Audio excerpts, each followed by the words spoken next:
bangkitkan semangatku.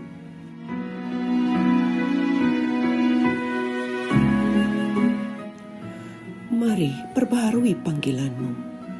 Panggilan dari dalam hati mengalahkan segala kekesalan. Pikirkan akhir kisah sejatimu. Teacher, we love you. Sarangeo, wo aini. Semangatlah, kembalilah pada cintamu yang pertama. Berkobarlah untuk putra dan putri pertiwi. Renungkanlah akan Indonesia yang besar, maju, dan jaya.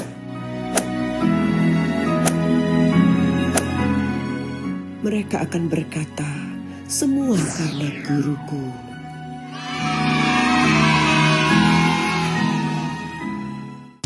Education is the most powerful weapon which you can use to change the world. Pendidikan adalah senjata paling ampuh yang dapat Anda gunakan untuk mengubah dunia.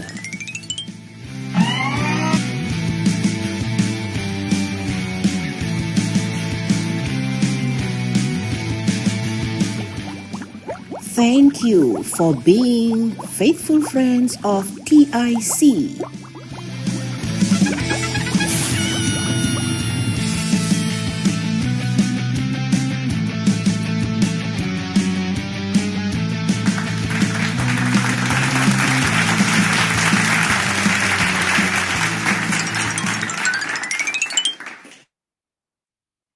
Assalamualaikum warahmatullahi wabarakatuh. Salam sejahtera buat kita semua. Om Swastiastu dan salam kebajikan. Yang kami hormati, Ibu pembicara kita pada webinar siang hari ini, Ibu Dr. Shalintan, PhD, from Faculty of Education, University of Hong Kong. Yang kami hormati, the founder of TIC, Teacher International Community, Ibu Roska Hombing Choi. Selamat datang Ibu. Dan yang kami banggakan Bapak Ibu hadirin pada webinar siang hari ini. Puji dan syukur atas rahmatnya kita bisa mengikuti webinar pada siang hari ini. Walaupun masih dilakukan secara online. Dan saya percaya kita semua Bapak Ibu dalam keadaan sehat dan tetap semangat. Bapak Ibu yang kami kasihi, acara webinar pada hari ini merupakan acara ke-10 dari serangkaian webinar yang telah kita selenggarakan oleh TIC, dan acara ini didukung oleh Hidup Baru, GLFI, dan SYI, Sing Your English. Pada hari ini, Sabtu 20 November 2021, kita akan mengikuti acara webinar TIC, Teacher International Community yang ke-10 dengan tema Promoting Active Learning in Student atau mempromosikan pembelajaran aktif pada siswa. Perkenalkan, saya Heni Mariance Siagian, SPD, guru dari SDS Hidup Baru 2 Tanjung Piayu Batam, yang akan memandu acara webinar kita pada siang hari ini. Untuk memulai acara webinar kita, Bapak Ibu, marilah kita memulainya dengan doa sesuai kepercayaan kita masing-masing. Berdoa dimulai.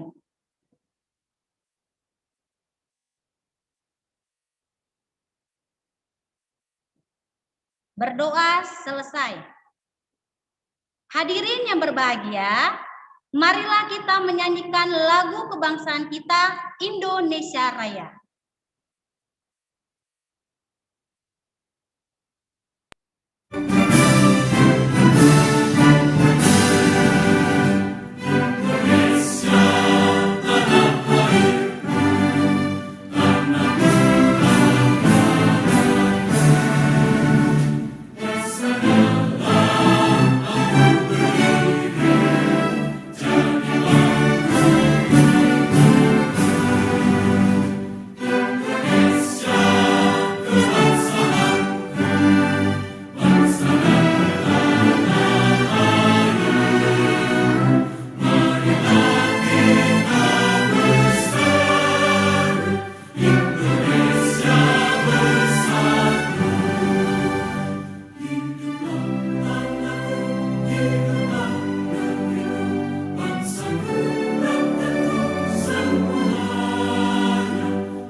mendengarkan kata sambutan sekaligus pembukaan TIC Teacher International Community yang ke-10. Kata sambutan oleh Ibu Roska Hombing Choi. Kepada Ibu, kami persilakan.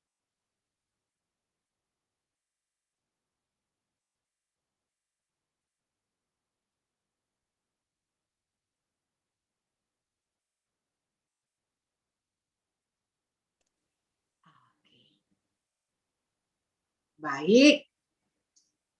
Wow, senang sekali hari ini kita bisa bertemu kembali dalam acara TIC ke-10.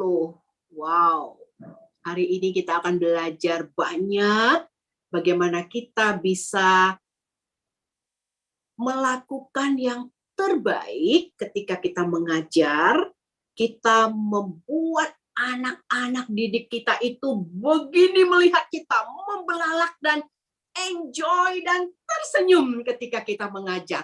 Nah, perlu apa? Perlu kreativitas. Perlu hal-hal yang aktif bersama dengan anak didik kita. Yakinlah, sampai anak didik kita nanti tamat dari sekolah, tamat dan bekerja, mereka akan mengingat kita sebagai guru yang turut serta membuat mereka aktif ketika mereka belajar dan membelolok matanya. Wow.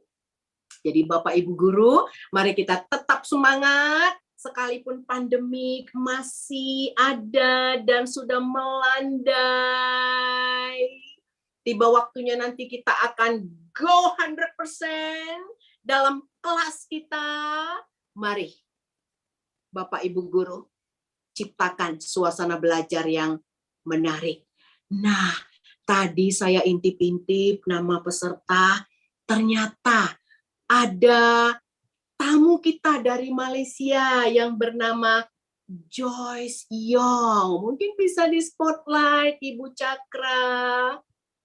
Semoga videonya terbuka. Kalaupun tidak, no problem. Selamat datang untuk guru juga beliau dari Malaysia. Turut bersama-sama dengan kita. Are you there, Joyce? Welcome. Thank you for your coming. Did you see me? Oh, hello. Yes, hello, Joyce. Nice to be here. Yeah. Yes, you are from Malaysia, right? Yes, I'm from Malaysia. You are currently in Kuala Lumpur or somewhere? No, I'm in another state. Oh, in another state. Yes. Yeah. Welcome. Thank you so much. Thank you. Yes. Now, tanpa kita lambat-lambatin, kita mau masuk kepada tema kita, promoting active learning in students, oleh fasilitator kita, ya, trainer kita yang sangat kita cintai, yaitu Dr. Shalintan. Oleh karena itu, TIC ke-10 resmi kita buka dengan senyum mekar. Yeay. Kita kembalikan kepada Ibu Heni. Terima kasih Bu atas kata sambutannya dan sekaligus pembukaan TIC yang ke-10. Hadirin yang kami hormati, sampailah kita di acara inti dari webinar kita dengan tema Promoting Active Learning Student. Kepada Ibu Dr. Shalintan PhD, kami persilakan. Good afternoon, everyone. Selamat siang kepada kita semuanya. Okay, I'm Dr. Shalintan and I'm teaching in the University of Hong Kong. Saya Dr. Shalintan, saya mengajar di Universitas Hong Kong. But I'm a Singaporean and I have been teaching in Singapore for over 20 years. Tetapi saya orang Singapura dan saya sudah mengajar di Singapura lebih dari 20 tahun. I'm very happy to meet fellow teachers and school leaders to share on this very important topic. Saya senang sekali bertemu dengan teman-teman guru-guru khususnya dalam topik yang sangat penting hari ini. Right. So this topic is something that all teachers need to do and learn, which is to promote active learning in their students. Nah, semua guru harus mengetahui ini, yaitu mempromosikan pembelajaran aktif dalam siswa. Can I just check? Can you all see my screen? Yes, we All can right. see your screen. All right, thank you so much. So yes, so I would like to share with you, and there'll be lots of opportunities for you to also practice active learning through this workshop. Nah, melalui workshop ini, kita bisa aktif nanti melakukan kegiatan bersama dan saya senang sekali mengajarkan hal ini kepada kita. So I have two objectives. The first one, I would like to share with you what exactly is active learning. Jadi ada dua objektif di sini. Yang pertama memahami apa itu pembelajaran aktif. Number two, I would like to share with you some effective active learning strategies. Yang kedua, kita akan belajar cara mempromosikan pembelajaran aktif melalui beberapa strategi pembelajaran aktif. I've chosen active learning strategies that do not require a lot of resources. Nah, saya sudah menemukan ya beberapa bagaimana kita mengadakan pembelajaran aktif ini tanpa harus membutuhkan banyak sekali resources. I will also share with you active learning strategies using Zoom functions.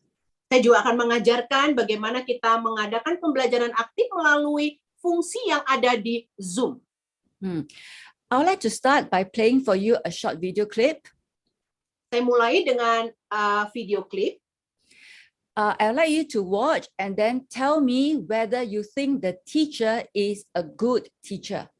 Nah, kemudian coba tonton dulu klip yang singkat ini dan coba temukan apakah guru di sini bagus gurunya. 1930, the Republican-controlled House of Representatives, in an effort to alleviate the effects of the the Great Depression, passed the a tariff bill, the Hawley-Smoot Tariff Act, which raised or raised tariffs in an effort to collect more revenue for the federal government.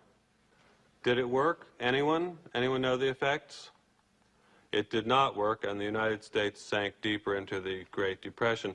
Today, we have a similar debate over this. Anyone know what this is, class? Anyone? Anyone seen this before? The Laffer curve. Anyone know what this says? It says that at this point on the revenue curve, you will get exactly the same amount of revenue as at this point. This is very controversial. Does anyone know what Vice President Bush called this in 1980? Anyone? Something DOO economics. Voodoo economics. Okay. Sorry, let me share screen again. All right, so you have all watched the video clip. My question for you is, do you think the teacher is a good teacher? Nah, sekarang apakah kalian pikir ya Bapak Ibu pikir gurunya itu bagus? Yeah, so if I were to rate, yeah, I think some of you have responded on chat. Thank you. So if you say no, can you tell me why you think he's not a good teacher? Nah, kalau kita katakan tidak, kira-kira apa alasannya?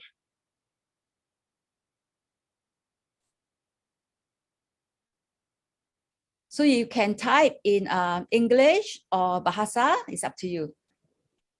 Boleh kita ketik ya.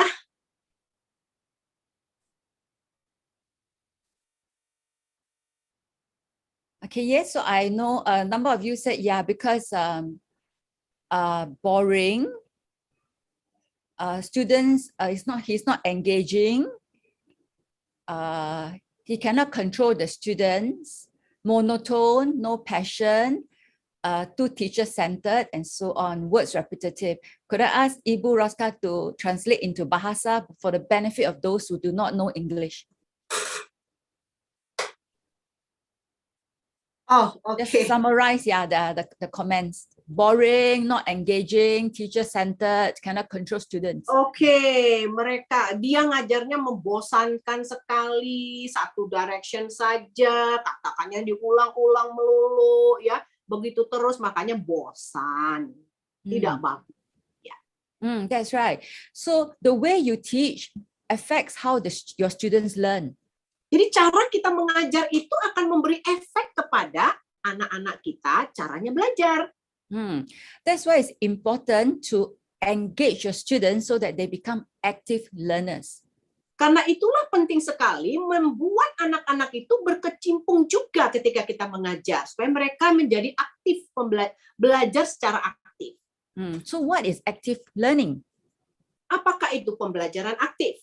All right. So active learning are instructional activities where the learners are doing things and they're thinking about what they're doing. Nah, kegiatan instruksional yang melibatkan peserta didik dalam melakukan sesuatu dan memikirkan apa yang sedang mereka lakukan. And there are two basic assumptions for active learning based on research. Nah, ada dua ya sumbernya berdasarkan research. The first assumption is that all learning by nature is active. Ada dua tanggapannya. Yang pertama, pembelajaran itu adalah proses alami yang aktif. Active means something is going on in the brain of your students. Aktif artinya sesuatu sedang terjadi ini di dalam otak siswa-siswi kita. Your students are making connection between ideas. Artinya juga di sini murid-murid kita ini sedang mengadakan koneksi ya untuk ide-ide. So when they are making connections, they are learning. Jadi ketika mereka melakukan koneksi dalam pemikiran mereka, itulah yang disebut mereka belajar. So just now in the video clip, you notice the students, their faces were all blank. They look so bored. Tadi kita lihat di video, murid-muridnya begitu membosankan, ya otaknya kosong, bahkan ada yang ngeces. Nothing is going on in their heads. Artinya tidak ada yang terjadi dalam pikiran mereka, Bapak Ibu Guru. So it's so obvious the students are not learning, they are not understanding the concepts. Jadi jelas sekali murid-murid pada waktu itu sama sekali tidak belajar. And that's why we all agree that the teacher is not an effective teacher. Karena itulah kita semua setuju kalau guru tadi yang mengajar bukan guru yang efektif. The second basic assumption of active learning is that different people learn in different ways. Nah, tanggapan yang kedua adalah bahwa orang itu cara belajarnya berbeda-beda. So you need to understand your students and cater your teaching styles to suit different students' needs. Jadi kita harus mengerti siapa murid-murid kita. Kemudian coba atur sedemikian rupa sehingga pelajaran itu pas dan cocok untuk cara belajar anak didik kita. There are two main types of teaching strategies, classical and active learning. Ada dua ya di sini. Yang pertama classical, strategi pentahapan klasik, itu yang pertama. So let's start with the left side. The classical teaching strategy is to view learning as a transmission of information from the teacher to the students. Jadi yang pertama kita melihat bahwa pembelajaran sebagai transmisi informasi dari guru kepada siswa. Is what one of you on the chat say teacher-centered, teacher-directed. Nah, inilah yang kita sebut dengan teacher-centered. Artinya guru yang mendirect. Actually, there's nothing wrong with transmission of information. There's nothing wrong with teacher-centered approach. Sebenarnya tidak salah ya yang disebut dengan transmisi informal dari guru kepada siswa atau tersentralisasi dari guru. Tidak salah. Because if your students know nothing about a concept, of course they need someone to teach them. So of course you need to transmit information. This is good. Nah, khususnya kalau siswa ya tidak tahu konsep pembelajaran ya. Jadi perlu guru untuk mentransmisikan informasi atau pelajaran itu kepada siswa. Jadi ini bagus. But it's how you do it. Do you do it in such a way that you promote active learning? Tetapi yang menjadi persoalan bagaimana kita melakukannya. Apakah kita melakukannya dengan cara mempromosikan pembelajaran yang aktif atau tidak? Do you transmit knowledge in such a way that your students are engaged and they are active in learning? Apakah kita mentransmisikan pelajaran itu dan membuat anak didik itu aktif dalam belajar?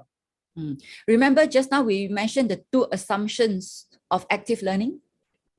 Tadi kita sudah berbicara ya tentang dua assumption tentang pembelajaran yang aktif. The first assumption is that the students must be doing the thinking, learning for themselves in their heads. Yang pertama adalah murid harus belajar melakukan itu dalam pikiran mereka ketika mereka belajar. So it doesn't mean that you choose either this method or this method. You need both. Nah, kita tidak hanya boleh memilih satu ya, tapi kita bisa pilih dua-duanya, metode kedua-duanya. You transmit information as the teacher, but you do it in such a way that your students are active and they are engaged. Kita sebagai guru mentransmisikan pelajaran, tetapi caranya adalah bagaimana supaya anak-anak itu juga ikut aktif ketika belajar. Now, the second classical teaching strategy over here is the lecture style. Nah, yang kedua, strategi yang kedua adalah dengan gaya lecture atau gaya seperti kuliah gitu loh. Kita dengerin dosen mengajar. And you as the teacher, you are the primary source of knowledge for your students. Nah, kita sebagai guru utama, kita yang memberikan pelajaran itu kepada murid. So again, this method is good. We're not saying that you should not be the primary source of knowledge. You should not lecture. We are not saying that. Nah, ini juga bagus. Kita juga tidak mengatakan kitalah satu-satunya tunggal ya di dalam mengajar itu yang terpenting. Bukan juga kita katakan begitu. What we are saying is that you should not only lecture. What else must you do? Yang dikatakan di sini adalah jangan kita hanya sekedar memberi kuliah, ya gaya kuliah. Tapi apa yang harus kita lakukan ketika kita memberi kuliah? For active learning strategies, the teacher must also be the coach or facilitator guiding students through activities. Nah, jadi dosennya ini atau gurunya ini juga harus menjadi fasilitator ya untuk siswa dan siswinya. And you'll be good to give your students some control of their learning. Artinya juga kita memberikan kontrol kepada anak didik ketika mereka belajar. So I'll share with you more what we mean by letting students have some control, some choice. Nah, saya ingin memberikan juga sesuatu apa artinya ya memberikan kontrol kepada anak didik. Okay, so why is active learning so important? Nah, kenapa active learning ini sangat penting sekali? So research has distinguished active learning from passive learning. Nah, penelitian sudah menemukan apa itu passive learning dan active learning. So if you look at the top here, if your teaching style is only to ask, if only to ask students to read, they only remember 10% of what they have read. Jadi contohnya, kalau waktu kita mengajar ya, kita suruh anak didik kita itu membaca, ya membaca. Yang mereka garap itu cuma 10% loh, apa yang dari mereka baca. But if you use only the lecture style, that means students get to hear is a bit better, but they only remember 20%. Nah, kalaupun tidak menyuruh anak didik membaca ya, kita pakai gaya kuliah. Ya, dosennya ngerocos terus ya. Dan mereka hanya bisa menggarap 20%. But if you show them some pictures, some diagrams, some video clips, that is better, but still they only remember 30%. Nah, sekalipun waktu kita mengajar ya, kita tunjukkan dalam bentuk gambar, diagram, atau video ya, 30% aja yang mereka bisa ingat. If you combine letting them watch something and letting them hear your lecture, a bit better, but still only 50%. Nah, kalau kita turutkan anak-anak ini ya, mendengarkan pelajaran yang kita ajarkan, kemudian kita tunjukkan video ya, lebih bagus hasilnya memang. 60% juga yang bertahan dalam pikiran mereka. Up to this point, it is still passive learning. Nah, ini masih dalam koridor passive learning. Passive learning because the students are not expected to do anything. Kenapa passive learning? Kenapa? Karena anak didik kita tidak ikut ambil bagian di dalam waktu kita mengajar. Just like the video clip, remember the students were all staring at the teacher and then looking very bored, the faces very blank. That is passive learning. Nah, seperti video tadi ya, kita lihat muridnya kayak belolo aja, bosan sekali. Now, if you get your students to do something, for example, you get them to respond, so they answer questions, and you get them to do exercises, that is good. That is active learning, and they can remember 70%. Jadi kalau kita ya minta siswa kita ambil bagian, ya kita kasih pertanyaan, mereka menjawab, ya kita kasih pekerjaan rumah dan mereka melakukannya. Nah, ini yang disebut dengan active learning. And the best is 90%. I mean, you want your students to remember as much as possible what they learn, 90%. How to achieve that? Nah, itu pun yang tadi hanya 70% yang mereka dapat terima. Tapi kita mau bagaimana anak didik kita menerima 90%. Macam mana caranya? So it says here, they have to use their hands, is experiential learning. Artinya mereka harus melakukan sesuatu, mereka harus lakukan tangan mereka harus lakukan sesuatu sebagai eksperimen mereka. So there's one model to help you to remember how to promote active learning. Nah, ada satu model ya untuk bisa menolong kita bagaimana mempromosikan pembelajaran yang aktif. So this model I find very good because you notice that there are 4 components, and you just keep in mind when you design the learning activities, you should have these 4 components. Nah, saya melihat ini menarik sekali ya. Ada 4 komponen di sini. So your activity should get students to observe, to do things, to reflect. So self-reflection and to discuss with others. Nah, jadi murid kita itu kita suruh melakukan sesuatu, kemudian mereka boleh mencek diri mereka sendiri, dan mereka juga boleh mengkoneksikan ya pelajaran itu kepada orang lain. Jadi menarik sekali. So let's try, all right? I'm going to play for you a video clip. I want you to observe. Kalau begitu mari kita coba ya. Saya akan mulai dengan video. Bapak Ibu coba lakukan observasi baik-baik. The video clip will show 2 types of learners, one active, one passive. Nah, video ini akan menunjukkan siswa-siswi yang aktif secara belajar dan juga yang pasif secara belajar. I would like you to observe what the 2 type of learners do. How different are they? Nah, saya ingin kita mengobservasi bagaimana bedanya di antara 2 grup ini, yang aktif dan yang tidak aktif.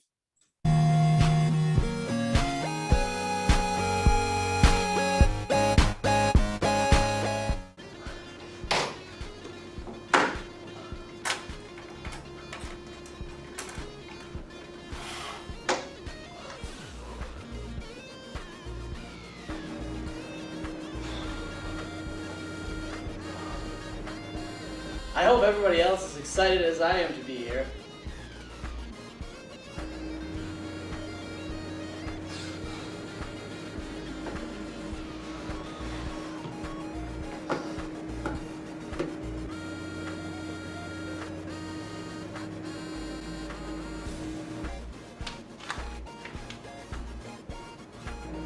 Huh? Oh, shit. The answer is Ted Bundy, John Stamos, abortion, and that's how Catherine the Great died, Adolf Hitler, syphilis, Ray Rice, 50,000 spiders. Man, I don't even know why they have us go to school. We just learn everything from Reddit.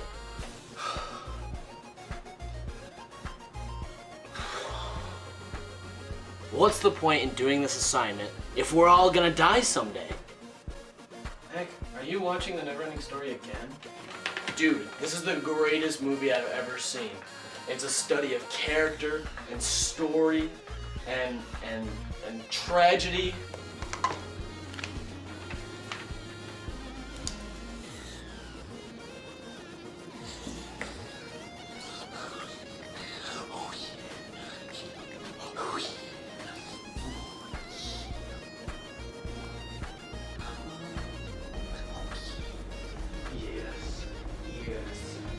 Oh, this is gonna be the greatest essay I've ever written. Oh,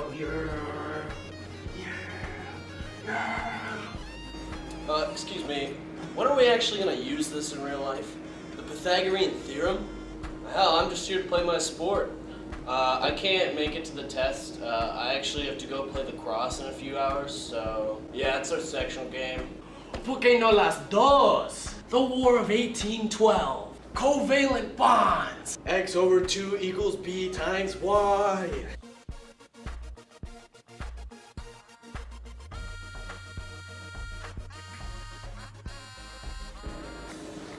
Oh, no, I wasn't drawing. No, this isn't, no.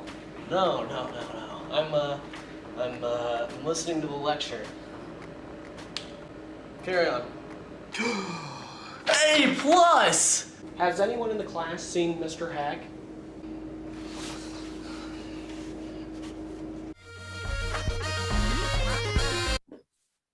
Okay, so you have watched a video clip showing two types of students.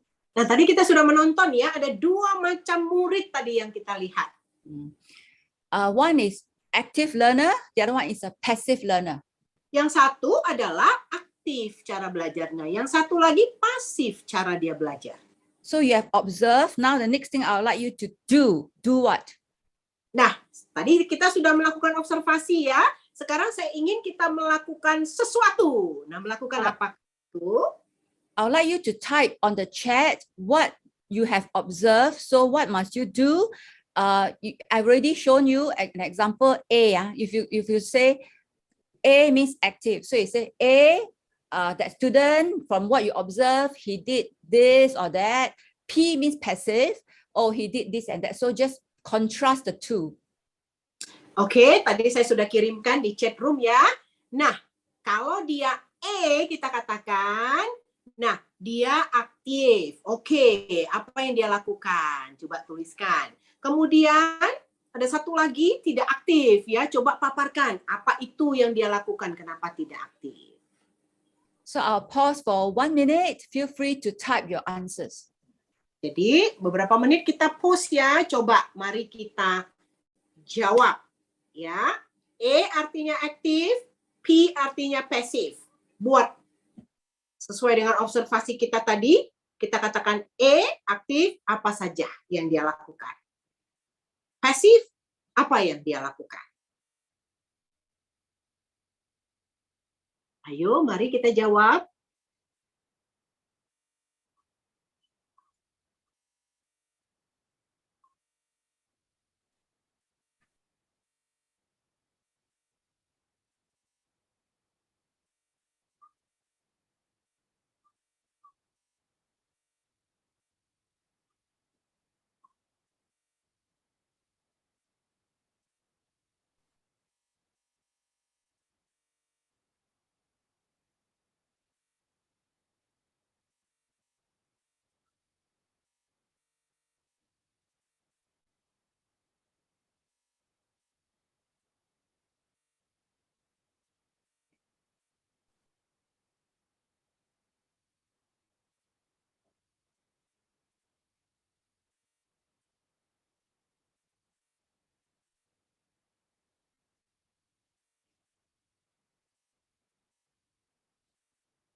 All right, so I noticed that. Thank you for those who have typed your answers. For those who type in Bahasa, can I ask Ibu Roska to just read for me so that I understand? Yeah. Oke, ya terima kasih untuk respon kita semuanya. Bagus sekali ya dalam bahasa Indonesia. You see the student just did not serious in listening, very passive, very boring. He didn't answer question rightly. He was sleepy. He did not focus, and so forth and so forth. Okay, thank you. Thank you very much. So this is doing. Okay, now is self, all right? Dialogue with self. So it's self-reflection. Now I would like you to reflect on your own teaching style.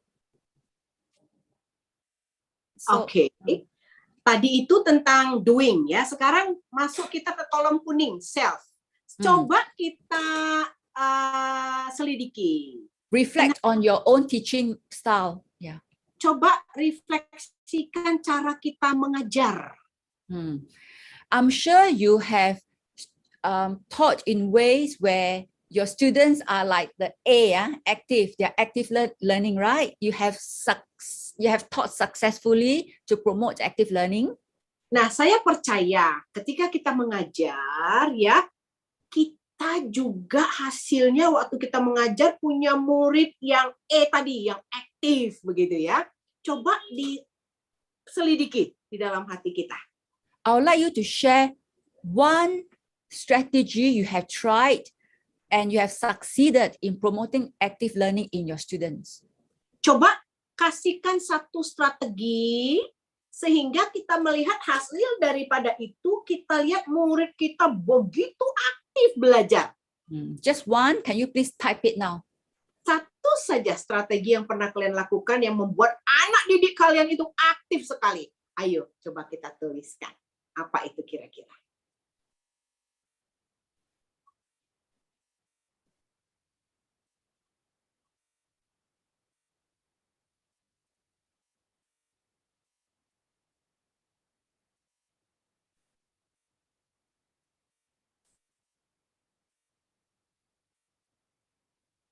Apa itu kira-kira?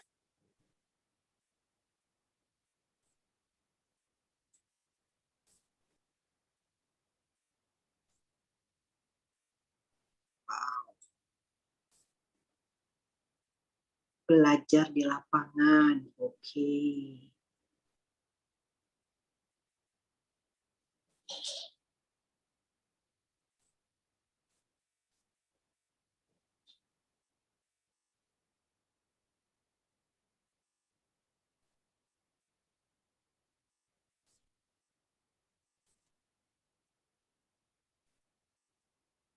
Okay, please continue to type. Can I ask Ibu Roska to translate for me? Those in Bahasa. Oke, terus aja mengetik ya strategi yang kita gunakan. Dan di sini ada yang mengatakan they bring the student to the open air. They teach like storytelling way.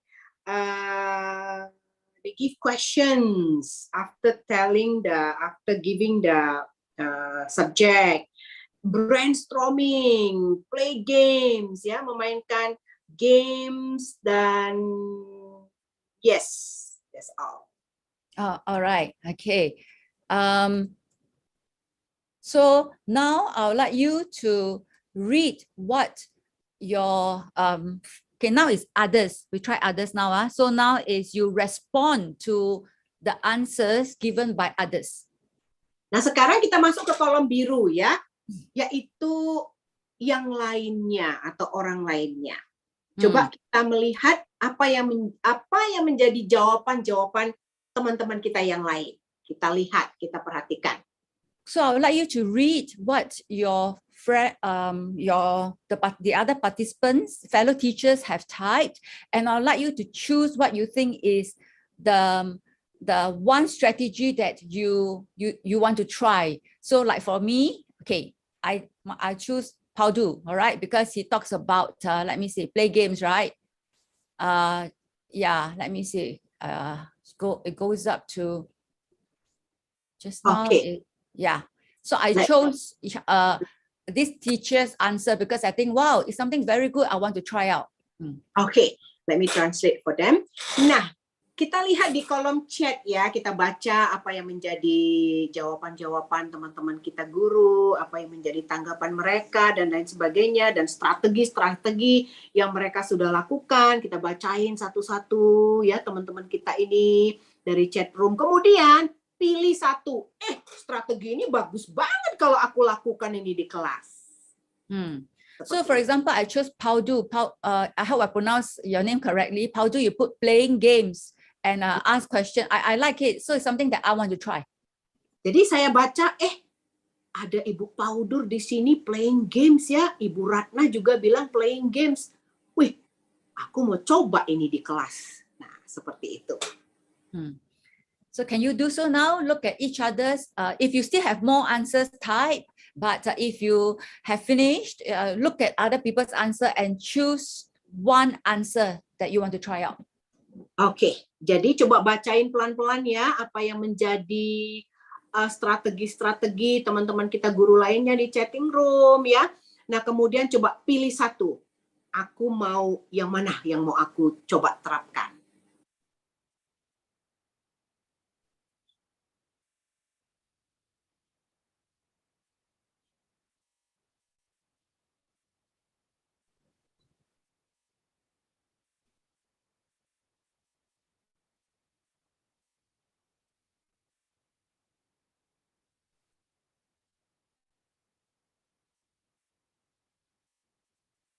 Ya, ini ada Mbak Veronica. Dia bilang belajar di lapangan secara langsung. Ya. Ibu Herli mengatakan storytelling. Ibu Serepina buat pertanyaan, jawab pertanyaan. Oke. Ibu Joyce bilang, kita bagi anak-anak didik dalam grup supaya mereka masing-masing diskusi. Bagus banget.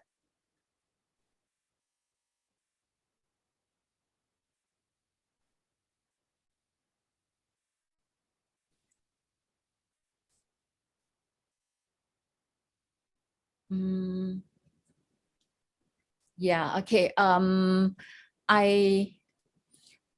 There are many ways to do this. That means how you can get your students to discuss and or share answers with each other. So this is others. There are many ways to do it. Jadi banyak cara yang kita bisa lakukan ya dengan model others ini ya dengan anak didik kita sendiri. Jadi anak didik boleh melihat ya apa yang menjadi tanggapan murid-murid atau teman-teman yang lain seperti itu. One way is what I said just now. I asked you all to look through the answers and pick one answer. Okay. Now I got one. Linda. Okay, Linda, she said Marini. So to Linda, she thinks Marini's answer is something that is good that she wants to try out. Thank you. Ya. Untuk Ibu Linda, dia bilang aku mau coba gayanya si Marini. Ya, terima kasih ya. Yang lain? I wonder, okay, I'm looking at Marini's answer. Role play, yes. So Linda thinks that Marini's strategy of role play is something that she finds helpful. Oke, bagi Ibu Linda ya, dia ingin gayanya si Bu Marini ya, yaitu mengadakan role play, artinya membuat murid kita itu menjadi pemain adegan. Nah, seperti itu. Yeah. Another way would be if you are using Zoom, you can just, now I stop share, you ask your students to turn on their videos and you ask pick students to just share verbally. Ya, jadi kita bisa pilih murid-murid kita untuk secara verbal ya, secara oral memilih langsung. Jadi kita bisa menggunakan ini, cara seperti ini. Yeah. So now, for example, I'm going to just to demonstrate. Can I just pick anyone? Can I pick Henny? Oke, ini hanya mendemonstrasikan saja ya. Jadi saya pilih murid saya, contohnya kalian murid saya. Henny, saya pilih Henny. Yeah. So I'll ask Henny, you have already read your classmates' answers on chat. Which answer do you think is the best? Oke, Henny. Henny tadi sudah bacakan di chat room jawaban teman-teman kalian semuanya. Kira-kira yang mana yang Henny pilih? Ini contoh. Ayo Henny, mana si MC kita tadi? Yeah. So Henny, you just share something, pretend you are, let's say you are a teacher and now you have read the other teacher's answers. You just pick anyone and then you share why you think that is helpful to you as a teacher. Oke, jadi Henny ini sekarang kita jadi guru ya. Tadi kan gaya murid ya. Nah, coba pilih ya dari teman-teman kita jawabannya. Kita pilih yang mana dan terangkan kenapa. Baik, Bu. Menurut saya yang saya pilih itu yang merupakan murid yang aktif itu yang practice in experiment. Why? Because the student makes or do something in the class and make a project.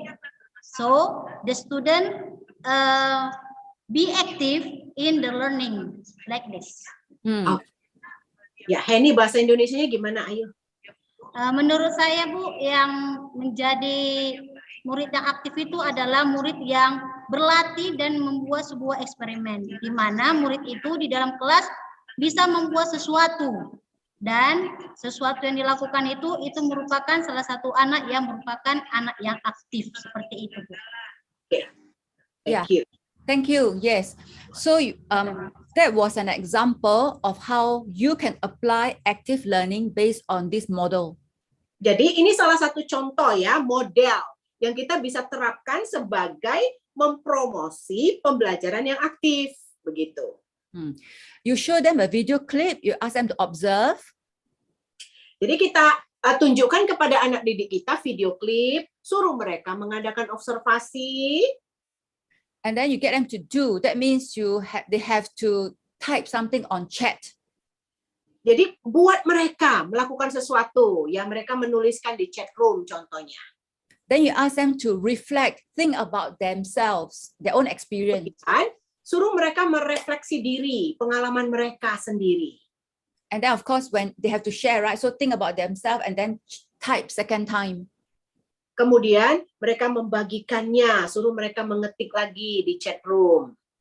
And others would be, they have to read each other's chats and then either using chat or turn on the video to comment on each other's answers. Nah kemudian suruh mereka melihat pekerjaan ya teman-teman mereka yang lain di chat room itu, dan mereka lihat dan mereka perhatikan dan mereka suruh pilih. All right. So I want to now share with you a little bit more about active learning strategies. Nah, saya ingin kita kembali ya belajar sedikit lagi tentang strategi pembelajaran aktif. So first of all, you remember, okay, so when you apply that model, you are promoting experiential learning. Ketika kita memilih model yang mana kita pilih, itu artinya kita mempromosikan pembelajaran yang aktif. So remember, it's the same thing like as just now. Remember, I get you to observe. Jadi sama halnya kita minta siswa kita mengobservasi dulu. So under COPS model, observe is known as abstraction. Abstraction. Oke. Ya. Jadi itu merupakan abstraksi ya. Abstraction is the first step, meaning you introduce some concepts. That's why it's abstraction. Abstract some ideas. Yeah. Jadi kita memperkenalkan ide, itu yang disebut dengan abstrak. Apa yang akan terjadi nanti kita abstrakkan sedemikian rupa. Yeah. And then after that, remember the second one is do. They have to do something. Kemudian berikutnya adalah do atau melakukan sesuatu. So under COPS model, he calls it action. Nah, jadi inilah yang kita sebut dengan modelnya si COPS. So they have to, for example, answer a question or do a project or whatever. They have to be actively engaged. Jadi mereka harus secara aktif itu ambil bagian di dalam pembelajaran ya. Contohnya mereka membuat proyek apa seperti itu. And the third part just now is self, right? So it's here. Under COP, he calls it reflection. Nah, tadi kan ada kolom self ya, warna kuning kalau nggak salah itu. Nah, di bawah model si COP, itulah yang disebut dengan refleksi. And after that, the last part is others. So others means you get them to experience through direct involvement. Di dalam kolom others atau yang lain, orang yang lain, menurut model COP, itulah yang disebut dengan pengalaman, ya, pengalaman mereka. Yeah, and usually the experience is together with other classmates so that they learn from each other. Artinya mereka melakukan itu dengan teman sekelas mereka lainnya, satu dengan yang lain. Okay, now remember just now the second basic assumption of active learning is that different people learn in different ways. Nah, yang kedua ingat tadi yang di atas sebelumnya ya, bahwa cara murid belajar itu masing-masing tidak sama. We all learn in these three ways, but out of the three ways, we tend to be stronger in one way than the others. Sebenarnya kita belajar dengan 3 cara yang terdapat di dalam gambar ini ya. Tetapi kita itu kecenderungannya selalu saja menganggap murid itu belajar dengan satu cara doang. We learn by looking, so visual learning. Kita belajar dengan melihat. Ya. We learn by listening, auditory learning. Kita juga belajar dengan mendengar.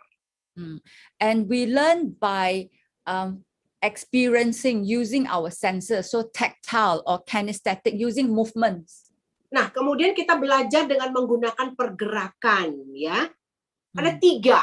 Ada yang belajar dengan melihat, belajar dengan mendengar, ada juga yang belajar dengan cara menyentuh dengan tangan mereka. So we learn all through the 3 ways, but research shows that there tends to be one way that we depend more on because that is our learning style. Nah, sebenarnya ada 3 ya, 3 gaya orang belajar, siswa belajar. Tetapi penyelidikan, research membuktikan kita guru lebih cenderung melakukan dengan cara satu saja. For example, I am a very poor listener.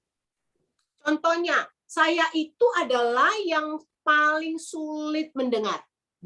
So if you only talk to me and I can't see anything, I only see your face and talking, I actually understand maybe only 50%. Jadi kalau kok hanya berkata-kata saja saya dengar dan saya tidak lihat ya, saya hanya belajar paling 20%. But if you show a video clip, you show me pictures or diagrams, and you get me to do experiment, well, I can learn 90%. Tapi kalau kau mengajar dengan menunjukkan kepada saya video, kita belajar eksperimen sama-sama, 90% saya bisa garap mata pelajaran itu.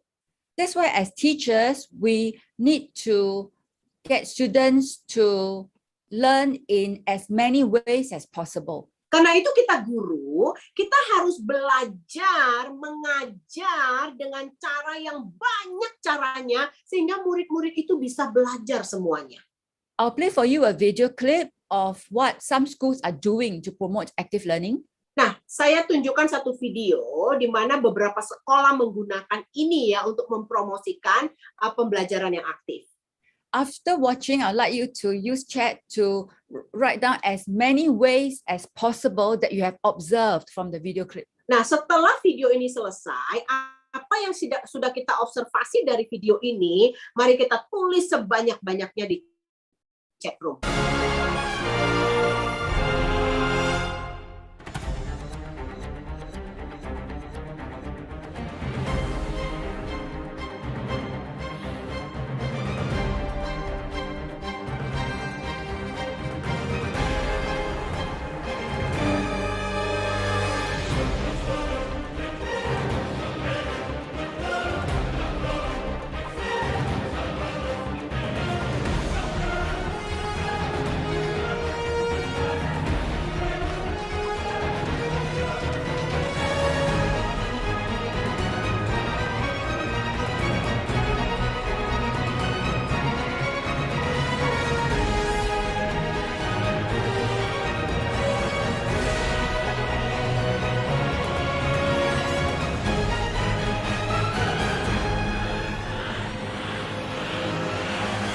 Okay, all right. Can you type down what you have observed?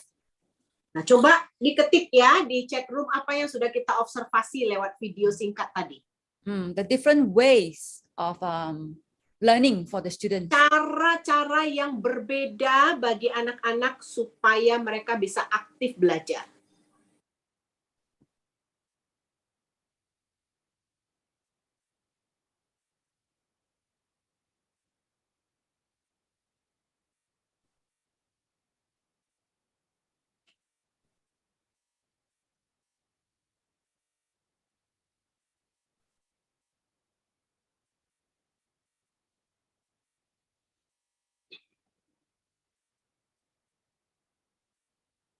Oh, can you repeat the video, please? Oh, okay, sure. All right, I'll play for you second time. Oke, kita Yeah. akan repeat lagi.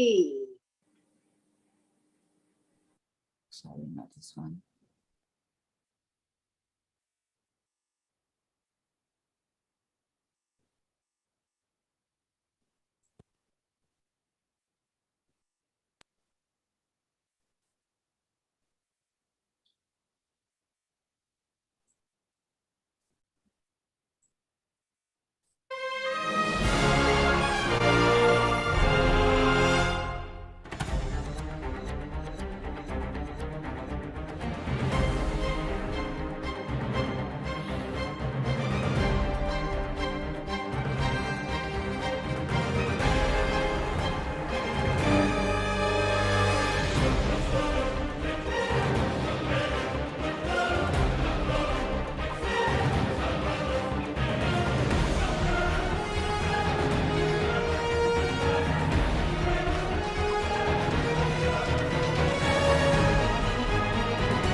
All right. So carry on if you are typing. Yeah. Okay. Ya, silakan mengetik ya. Tulis apa saja yang kalian sudah lihat di video tadi. Coba catat. Ya, bagus. Can Ibu Roska translate for me? This is yeah. All right. Some say is they discuss together. They involve students to do project together, make a group, and then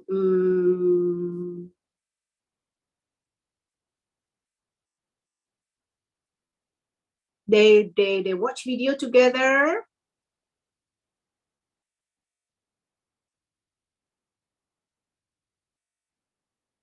Ini yang mana ya? Okay. They discuss together with friends. Watching together. I think that's all, yeah? Yeah. All right. Thank you. Yes. English, yeah. Yes. Thank you so much, Ibu Roska. So yes, and you notice that regardless of the strategies, the students are learning through these three ways: visual, auditory, tactile, kinesthetic. Ya, jadi kita lihat dari yang kita saksikan tadi, ya, apapun itu strateginya, mereka belajar dengan 3 cara ini. Melihat, mendengar, dan berbuat bersama-sama. So this is a summary of the main types of active learning strategies that you may want to use. Nah, ini adalah summary ya dari pembelajaran aktif yang mungkin kita bisa pergunakan. So here, this one is to create a master chart of related topics. Contohnya membuat topik master ya yang sesuai dengan apa yang kita ajarkan. So that means, for example, you have the topic is on different types of animals. So the students already learn about the different types of animals. Contohnya topiknya binatang-binatang yang berbeda-beda. So you get the students to now create a master chart to categorize the different types of animals. Jadi kita minta anak didik untuk mengkategorikan ya binatang-binatang yang berbeda-beda. For example, it can be okay, animals that are carnivores, meat eaters, herbivores, plant eaters, and so on. Nah, kita buat anak-anak menuliskan ya, mengkategorikan binatang pemakan daging, binatang pemakan rumput, seperti itu. Yeah. Okay, this one is to keep a reflective journal. Nah, kemudian kita membuat refleksi jurnal. That means is, for example, you teach English language and you ask students to write down a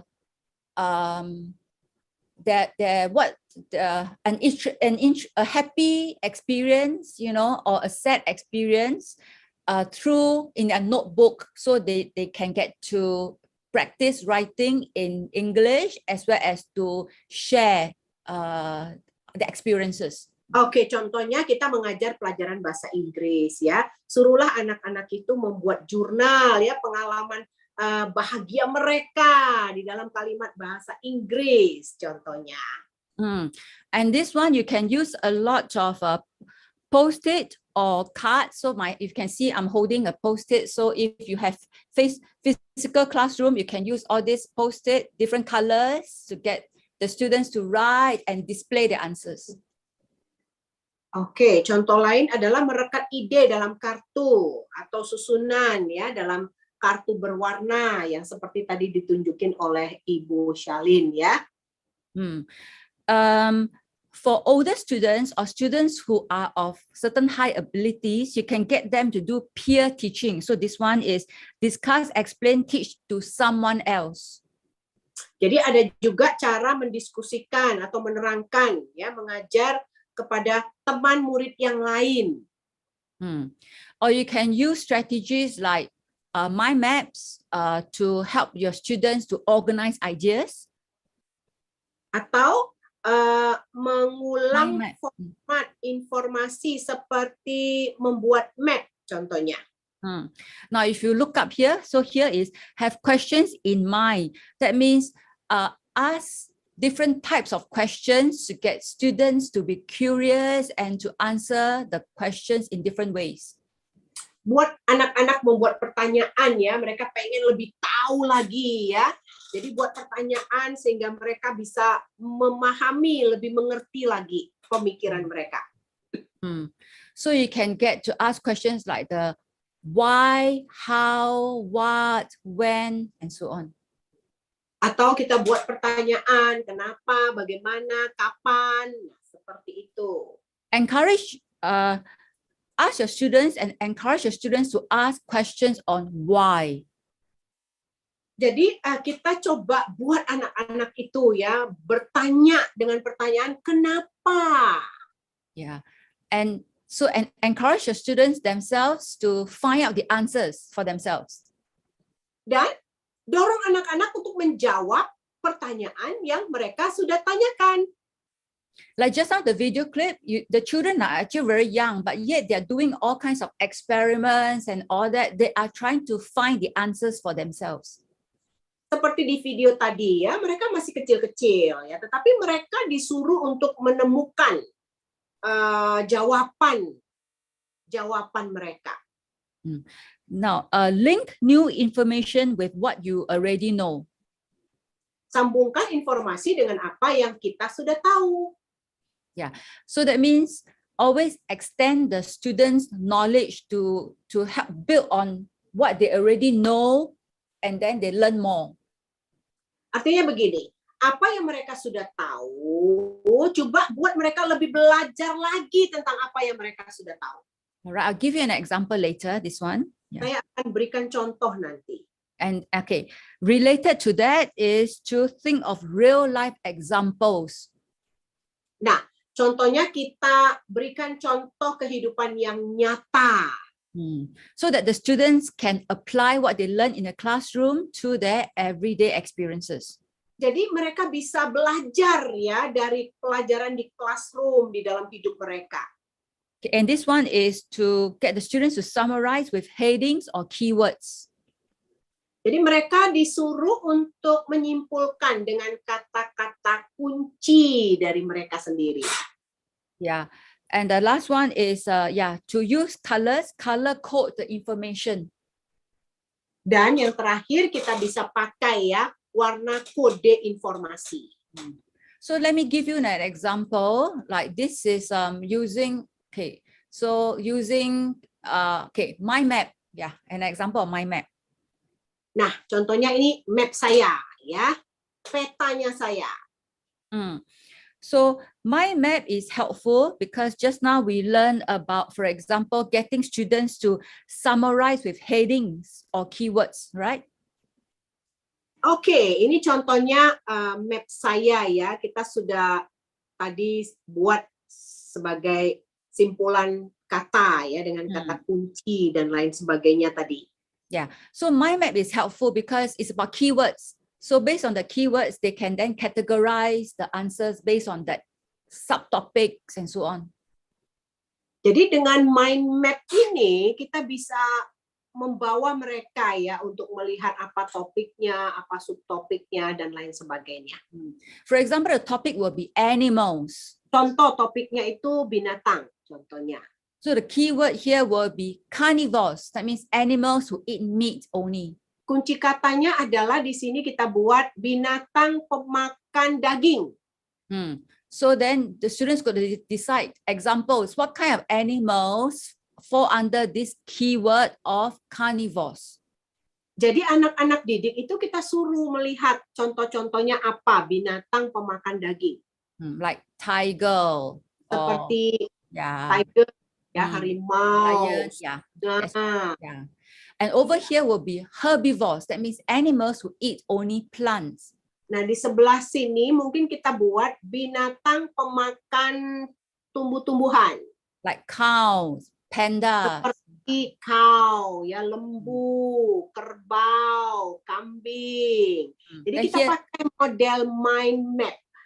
Okay, all right. So this is an example is active learning because the students have to think for themselves how to categorize the answers.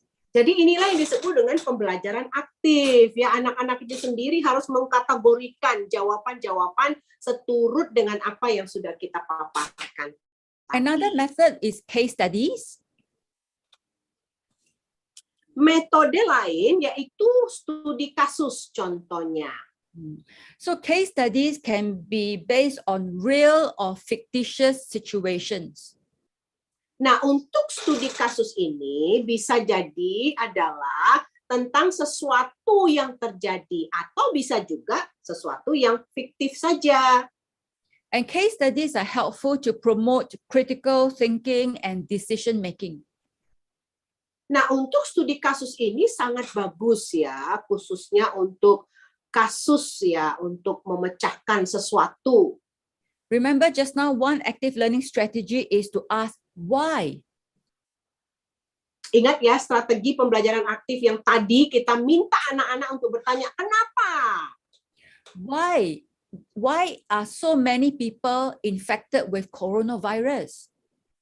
Kenapa? Kenapa banyak sekali ya orang-orang yang terinfeksi corona? Why is it that people who are vaccinated can still fall sick? Kenapa orang yang sudah divaksinasi masih sakit juga? Why must we have quarantine for 3 days, 7 days, 21 days? Apa kita harus dikarantina 3 hari, 7 hari kalau sampai ke satu tempat? Nah, ini kasus tadi ya. Yeah. So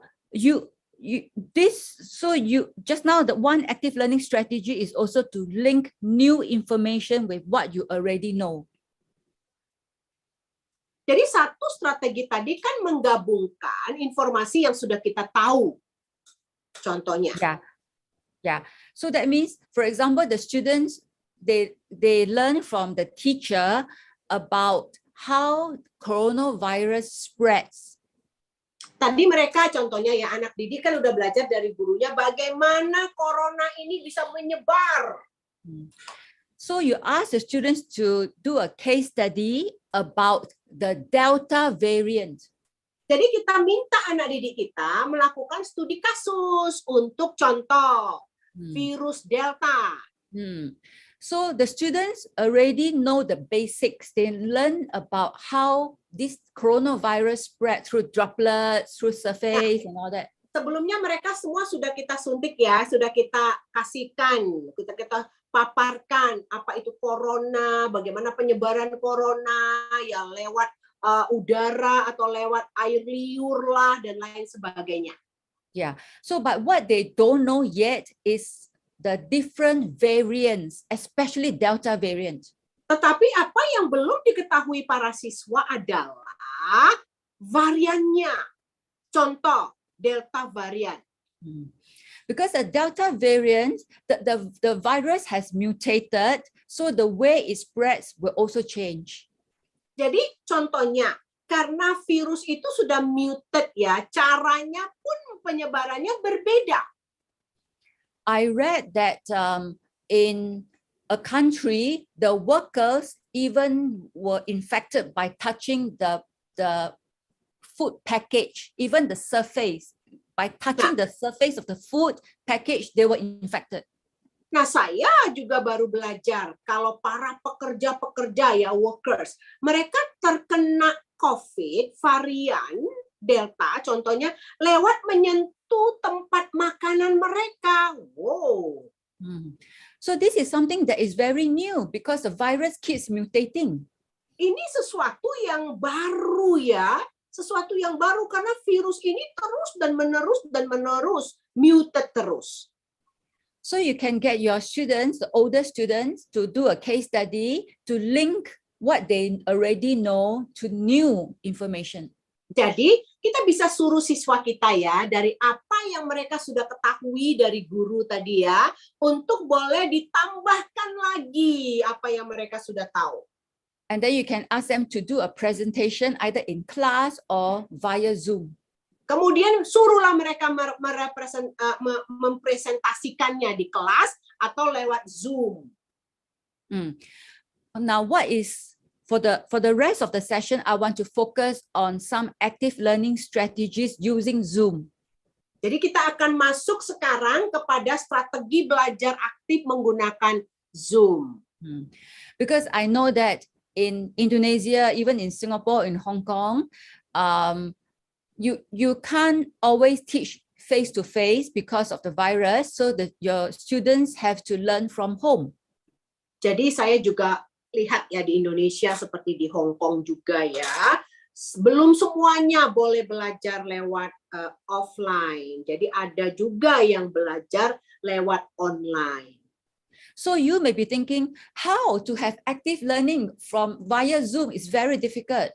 Jadi kita mulai belajar, bagaimana ya membuat active learning lewat Zoom ya, susah kali pun. I agree that it is more difficult compared to face-to-face, but it can be done. Saya setuju, memang lebih sulit ya dibandingkan dengan mempromosikan pembelajaran aktif muka dengan muka di kelas. Tetapi masih bisa kita lakukan Bapak Ibu Guru. So I would like to share with you 4 ways today. Jadi saya ingin membagikan kepada kita 4 cara hari ini. So the first way is to teach using video clips.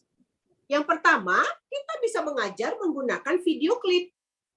The good thing about Zoom is that you can show video clips through screen sharing. Jadi luar biasa ya, lewat Zoom kita bisa bagikan video klip.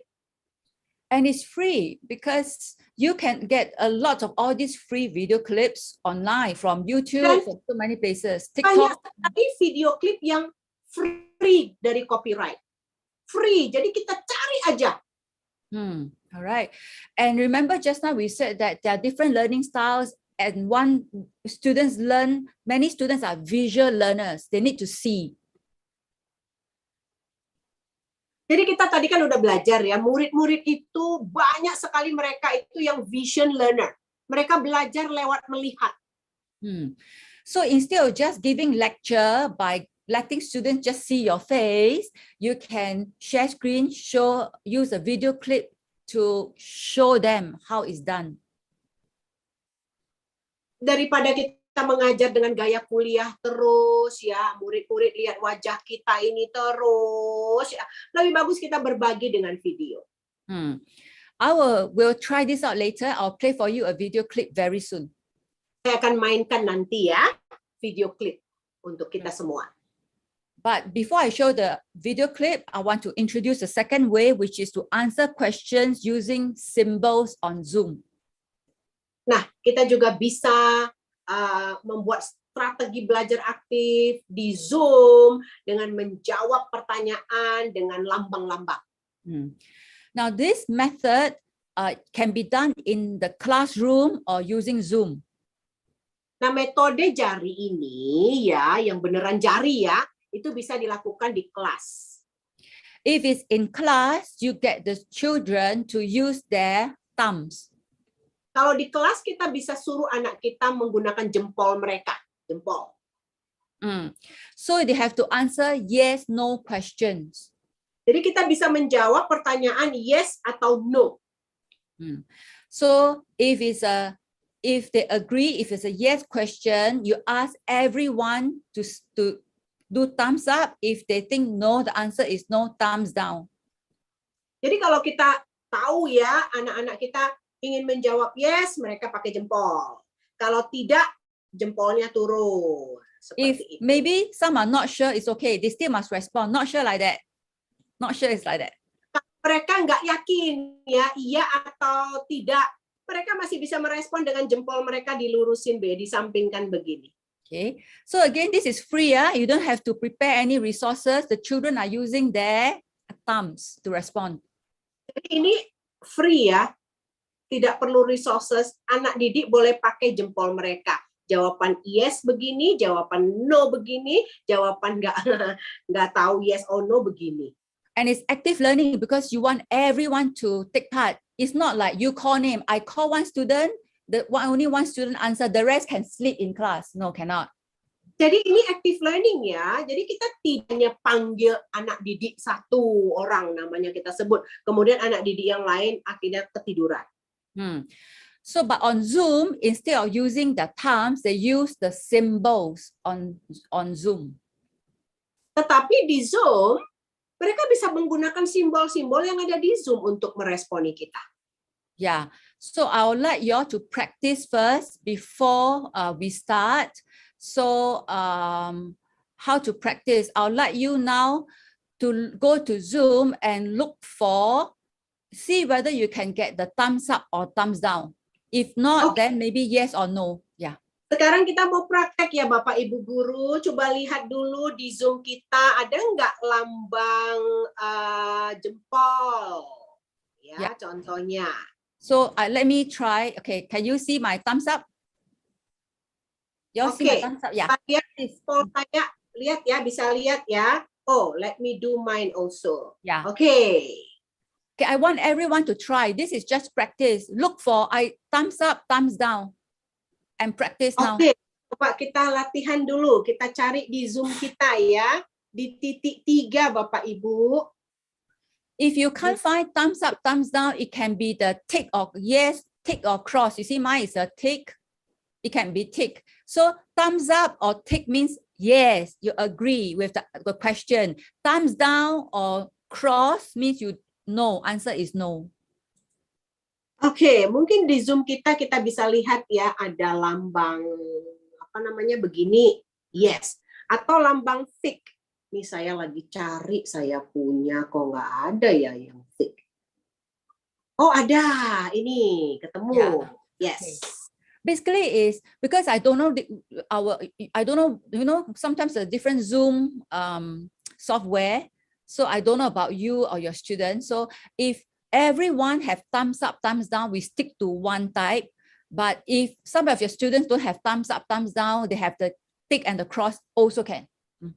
Nah, saya nggak tahu softwarenya Zoom di masing-masing laptop atau komputer anak didik atau Bapak Ibu Guru. Tetapi kalau semuanya punya lambang jempol, ya, jempol ini dan jempol yang turun, ya, lebih bagus kita gunakan satu tipe saja.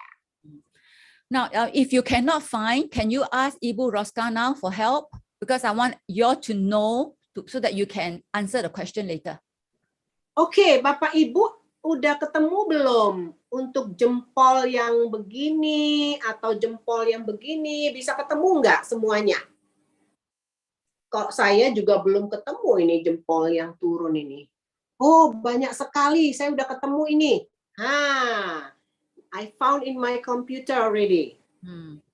Okay. Actually, we can have another option. Okay, if you have students who are not sure, you want them to respond. You look at mine. Maybe you can choose another neutral symbol. Like maybe mine is a cup. That means not sure. Also can. That means give a student 3 choices: agree, disagree, don't know. Oke, jadi kita bisa pilih anak-anak kita ya, kita kasih pilihan setuju pakai jempol, tidak setuju pakai begini. Kalau yang ragu-ragu macam mana ya? Jadi idenya Dr. Shalin pakai mangkok. Mangkok kopi. Yeah, so it can be anything, but you choose something and you tell the students and let them practice first so that they all know. Jadi bisa ya, pilih yang mana aja, jempol naik, jempol turun, atau yang lain untuk yang ragu-ragu ya. Tapi kita infokan kepada anak didik kita. Okay, so good. I assume you all know I'll clear all your, and then I will play for you a video clip now. After watching you have to observe carefully because the video clip has, after watching the video clip, I'll ask you questions based on the information from the video clip. Oke, sekarang saya akan mainkan video klip. Observasi baik-baik Bapak Ibu. Kemudian berdasarkan yang sudah kita lihat di video, maka akan muncul beberapa pertanyaan dan kita akan jawab bersama-sama. All right, so this video clip is on Bloom's taxonomy. Video klipnya adalah dari Bloom Taxonomy.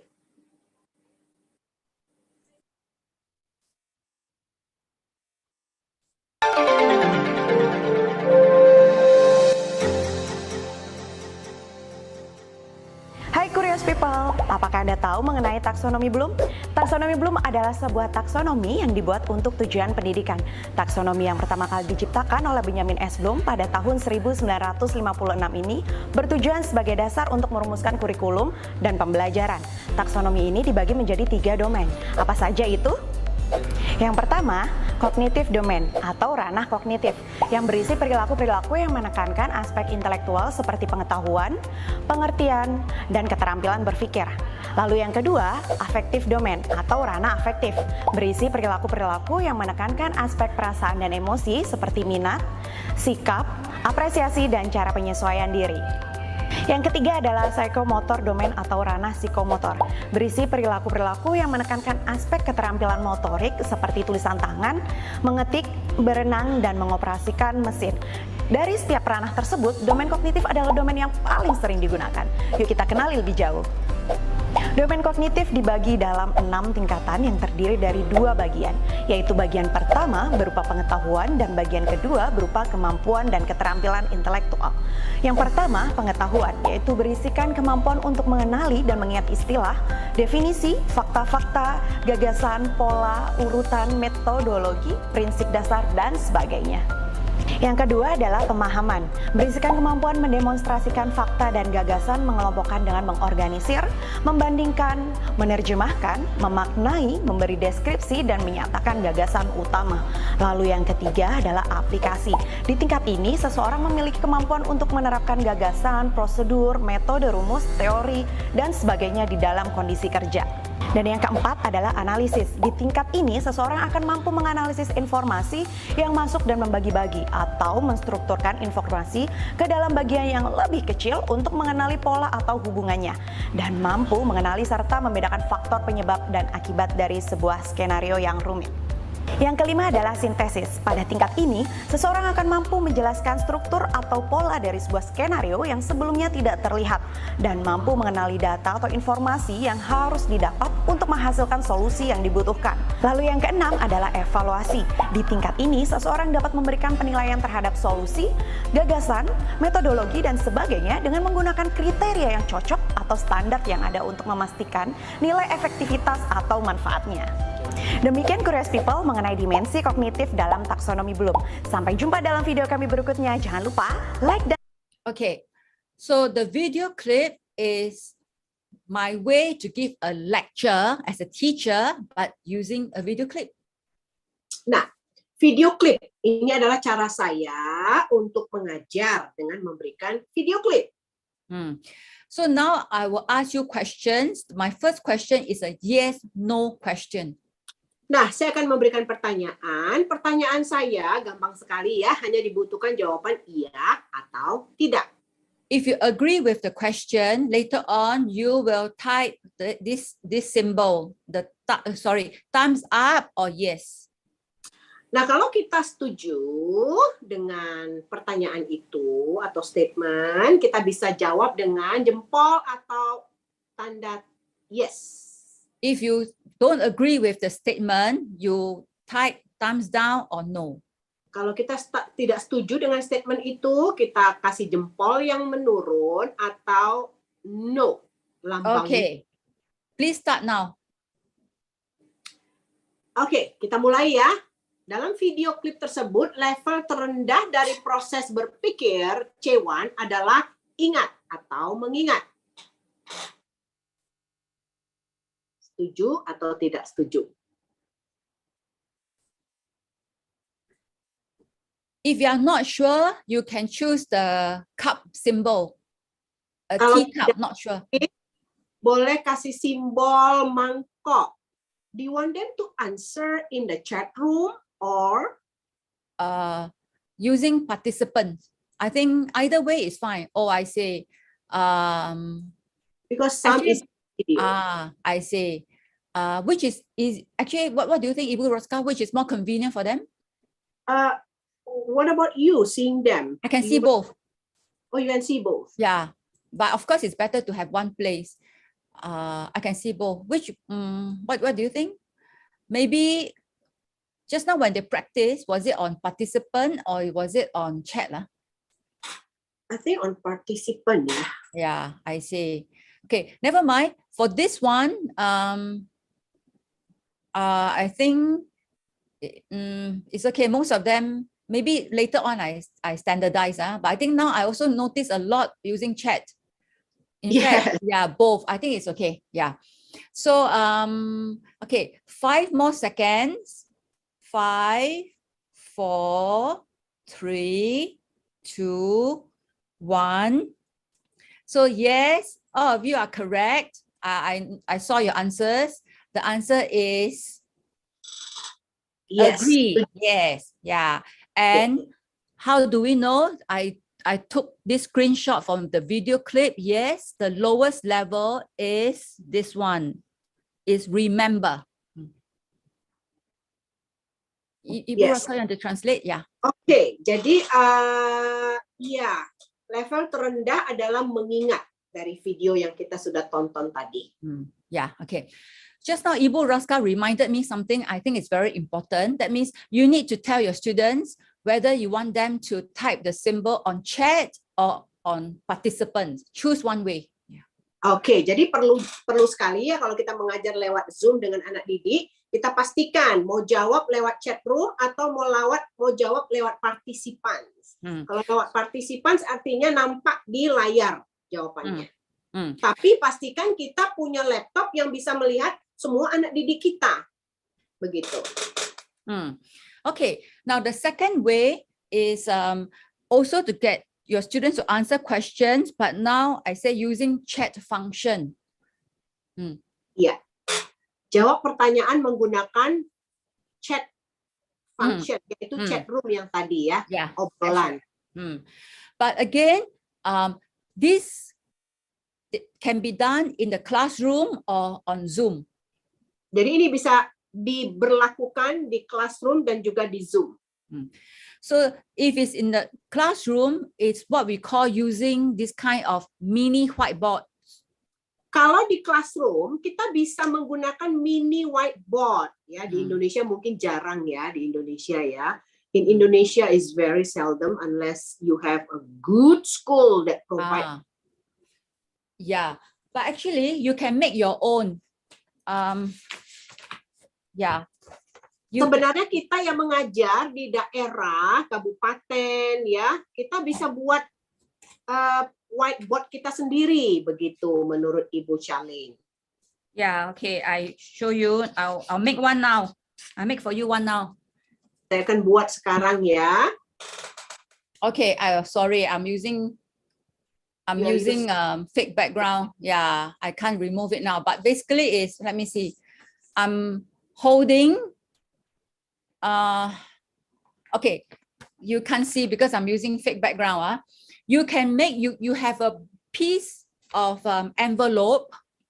Oke. Yeah. Kita gunakan contohnya ada amplop di rumah yang sudah kepake. Use envelope, right? Yeah. Okay. On my, I'll explain that later if I can remove my whatever. Okay. But anyway, and so okay, you can get them to also use their fingers. In the classroom. Di kelas kita bisa minta anak-anak menggunakan jari jemari mereka. So it's a multiple choice question. You ask them a question. You ask them whether it's A, B, C, or D. Contohnya menjawab pertanyaan berganda. Jawabannya A, B, C, D.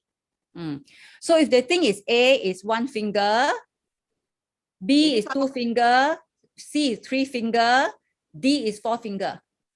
Jadi contohnya kita buat ya. Kalau E itu 1 fingernya, jarinya 2, B 2, C, D. Nah begitu saja anak-anak tunjukkan seperti ini. So this one doesn't require resources. Again, they are also only using their fingers. Jadi kita tidak butuh resources, hanya butuh jari mereka sendiri. And again, you want everyone to answer. So they have to then show you their finger, their answers. Jadi kita ingin anak-anak itu semuanya menjawab. Jadi mereka akan menunjukkan jari mereka. Kalau jawaban mereka A, mereka kasih jari nomor 1. 1 jari saja. On Zoom, how? On Zoom, you use chat to type. Is it A, B, C, D? Is it 1, 2, 3, 4? Oke, kalau di Zoom bagaimana? Mereka suruh ketik A, B, C, D di chat room. So I'm going to ask you a question now, and then you have to answer whether it's 1, 2, 3, or 4 by typing. Oke, sekarang saya ingin kita menjawab ya. Jawab dengan jawaban 1, 2, 3, atau 4. Okay, do so now. Your answers, type your 1, 2, 3, 4 on chat. Oke.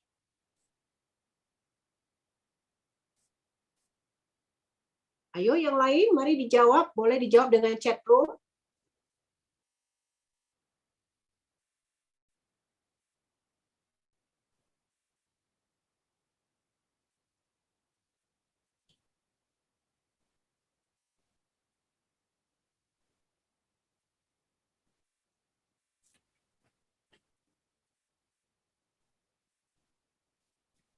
Okay, 5 more seconds. 5, 4, 3, 2, 1.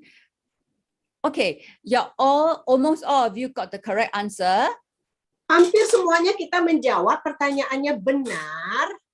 Yes, all right, because again, from the video clip, the highest level of thought process is create. Yang tertinggi ya, tingkat tertinggi proses berpikir adalah mengkreasikan. All right. So if you have students from using chat, you will know which are the students who have not gotten the correct answer. Jadi dari chat room kita bisa lihat anak-anak kita yang mana yang benar, yang mana yang salah jawaban mereka. If most of your students, you realize, oh dear, most of them cannot get the correct answer, then it means that you as a teacher, you must reteach again. Jadi kalau kita lihat anak kita jawabannya salah, nah kita sebagai guru harus pulang ngajar lagi topik yang sama itu. Okay, the last way I want to share with you is using whiteboard. Nah, cara yang terakhir adalah menggunakan papan putih. I hope that this works because again, it depends on the Zoom setting. Ibu Roska, can you see what I type? Yes, I can see what you type. Can you? All right.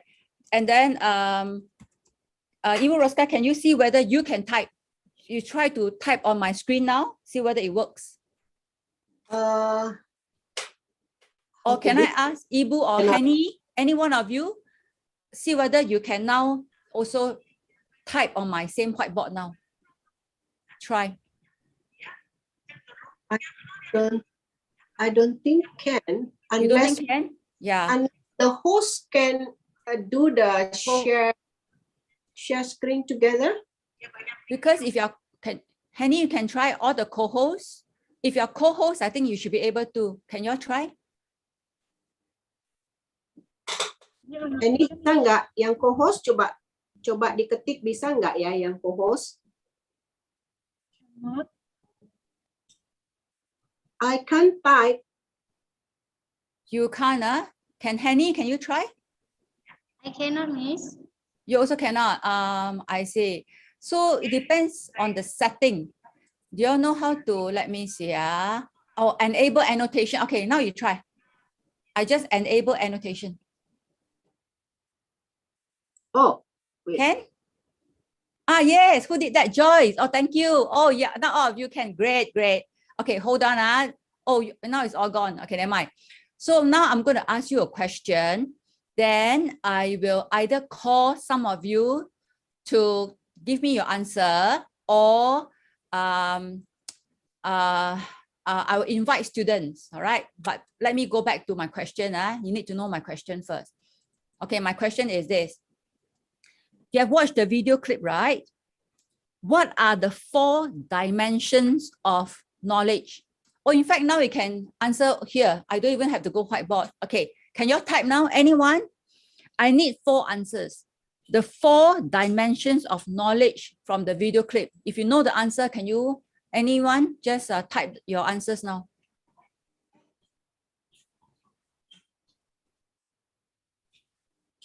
Can you recall from the video clip?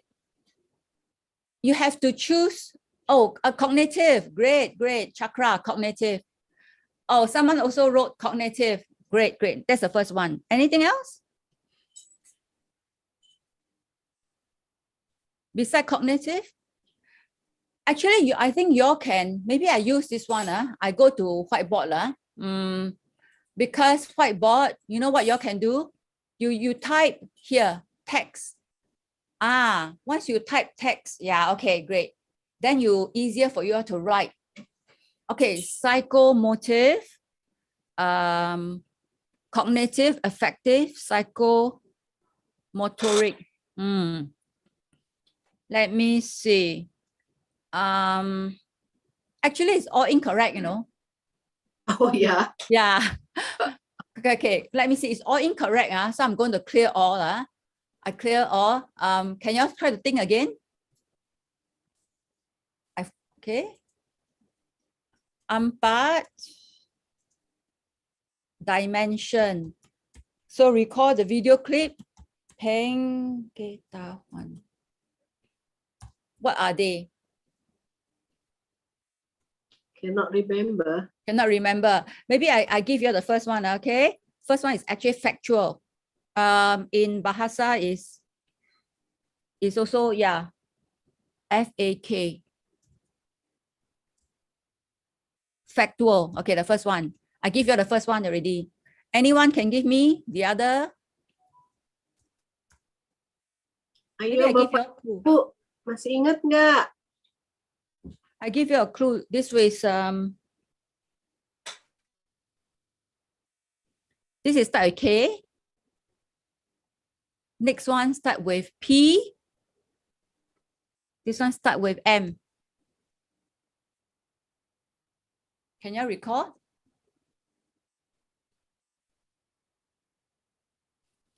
The second one is quite close to cognitive. Maybe I give you the second letter. Is what is this? Oops. I think someone remove all.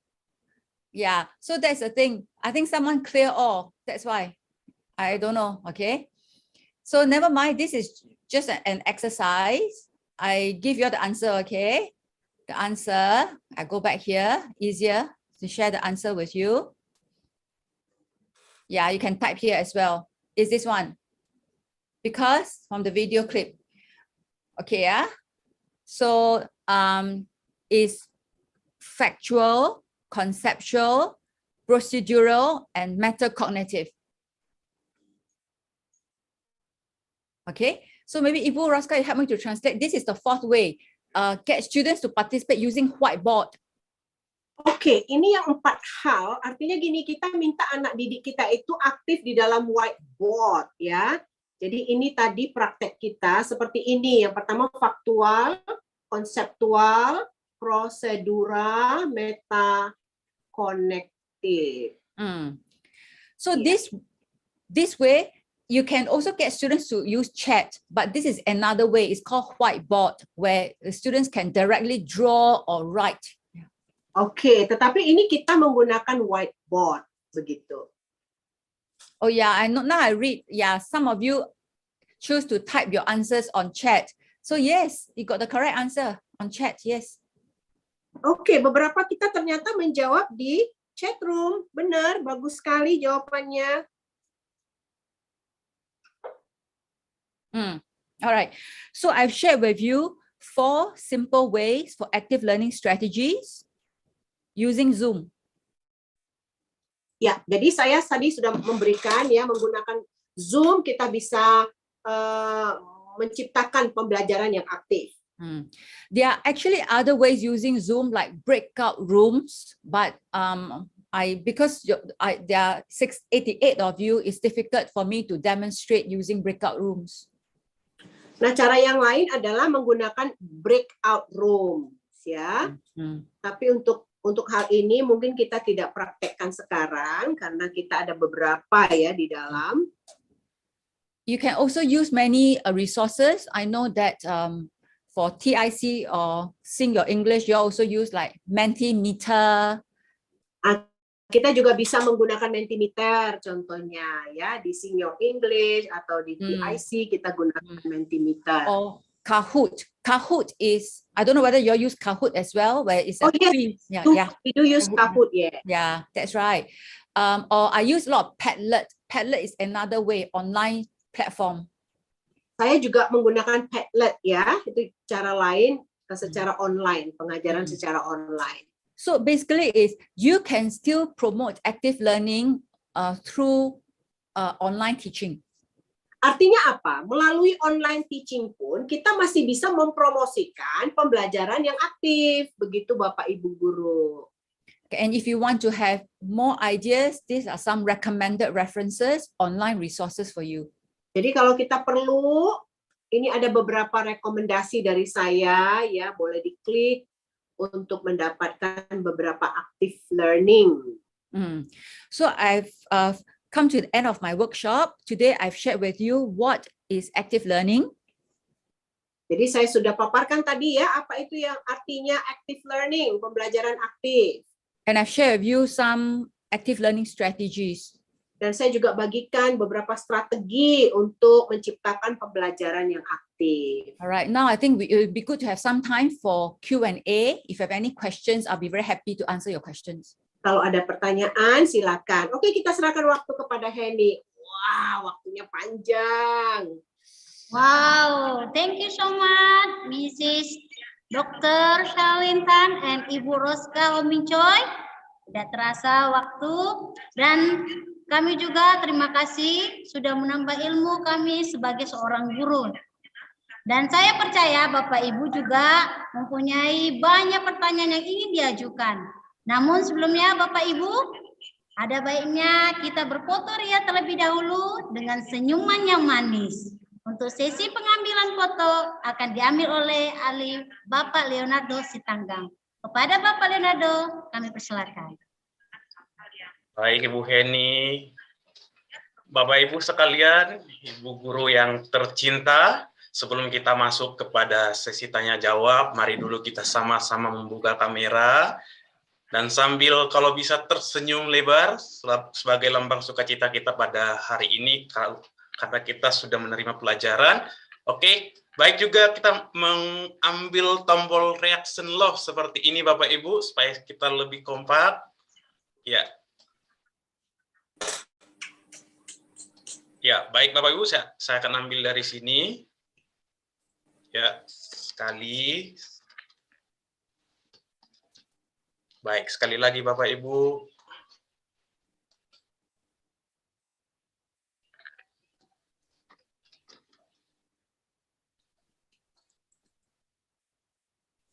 Ya, baik, terima kasih semuanya Bapak Ibu. Saya kembalikan kepada Ibu Heni. Terima kasih Pak Leonardo. Bapak Ibu yang hebat, tiba saatnya kita memasuki tanya jawab atau Q&A. Link akan dikirim melalui chat ya Bapak Ibu ya. Segera diklik linknya dan segera tulis pertanyaan yang ingin diajukan. Sekalian Bapak Ibu, sesi Q&A akan diambil alih oleh Bapak David Natalio. Kepada Bapak David, kami persilakan. Baiklah, terima kasih untuk sesinya. Kali ini kita akan melanjutkan dengan sesi Q&A, question and answer. Thank you for the time. And so at this moment, we will have a Q&A session, okay? So while we are waiting for all of the question from the participant, we have a few question here. Kita sambil menunggu beberapa pertanyaan dari partisipan lain, kita ada beberapa pertanyaan di sini. Untuk for Miss Charlene.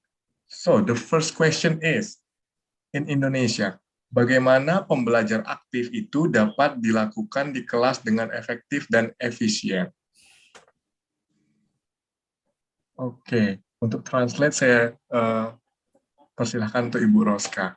Okay, how can active learning be carried out in the classroom effectively and efficiently? Yeah. So thank you for the question.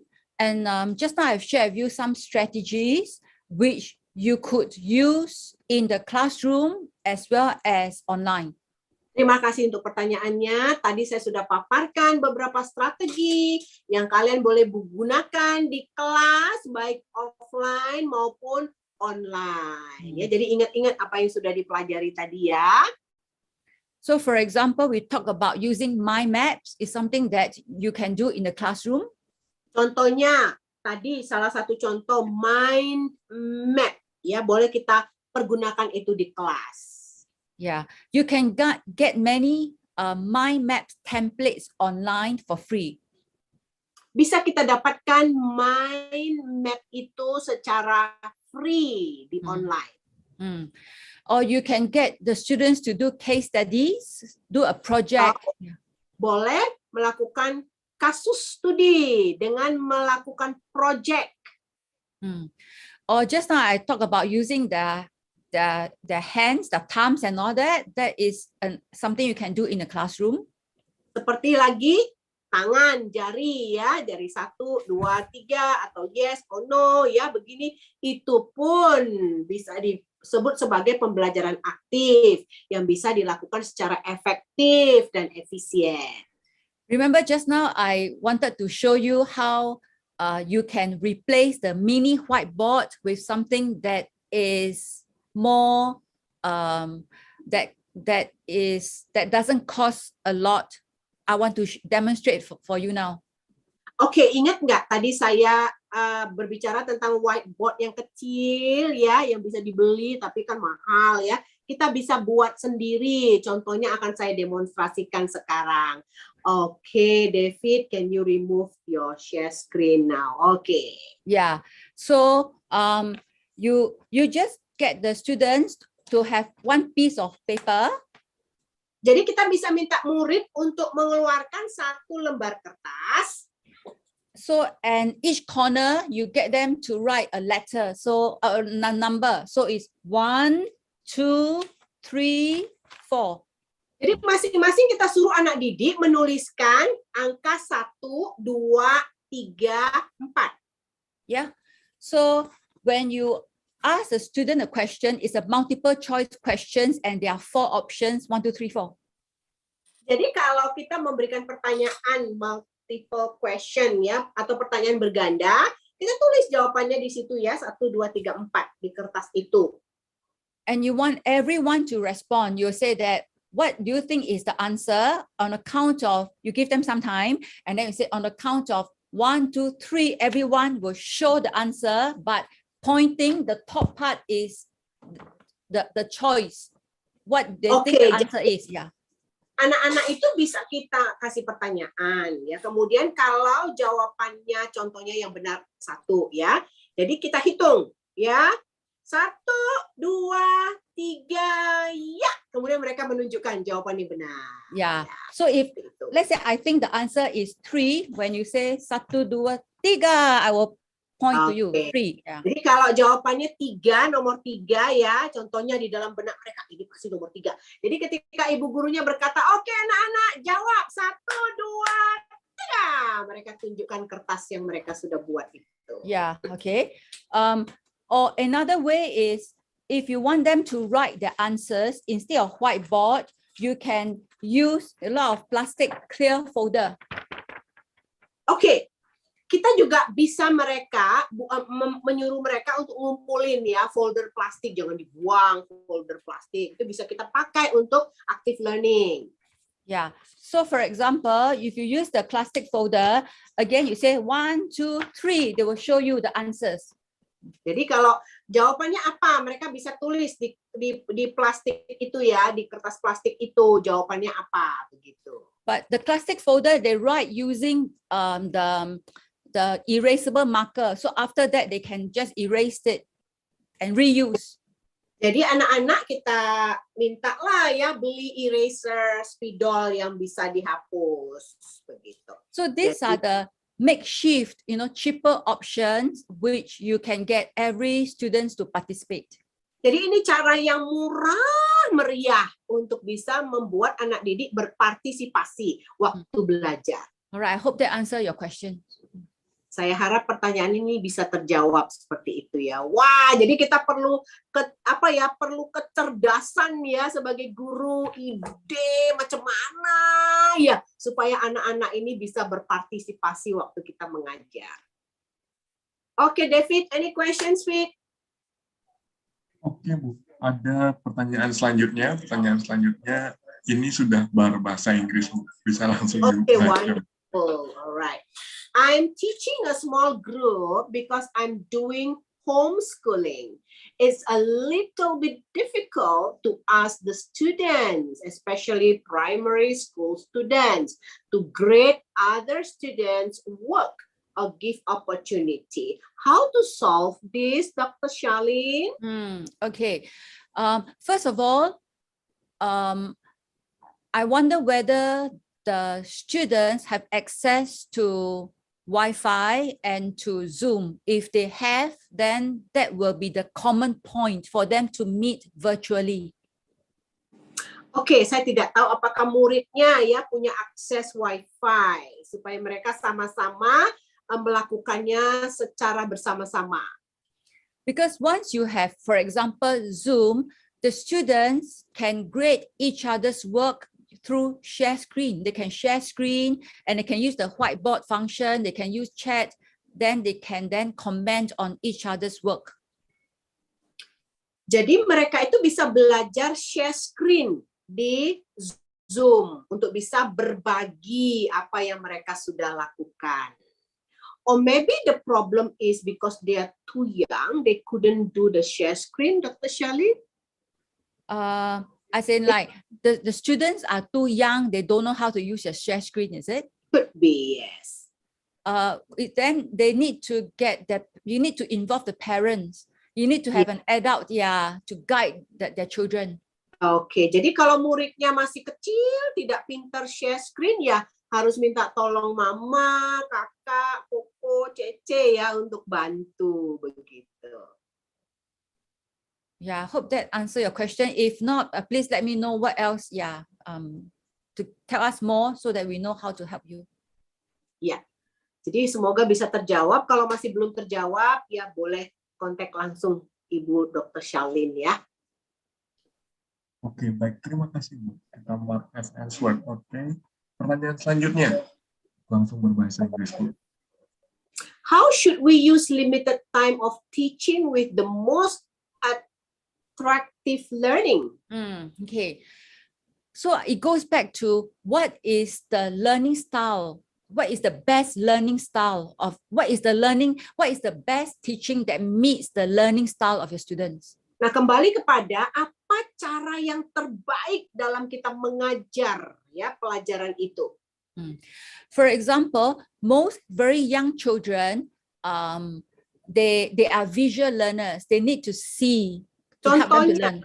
Murid-murid yang masih muda-muda, kecil-kecil itu biasanya adalah murid yang suka belajar lewat mata, ya, vision. Because especially for young children, if they don't see and you teach very abstract ideas, they cannot grasp. Contohnya karena dia masih kecil, ya, kita mengajar hal-hal yang abstrak, nggak jelas sama mereka nanti. So you must always have something visual, all right, to help your teaching to be effective. Harus mengajar menampilkan sesuatu yang visual supaya anak-anak itu bisa lihat dan mengerti. So if possible, show video clips.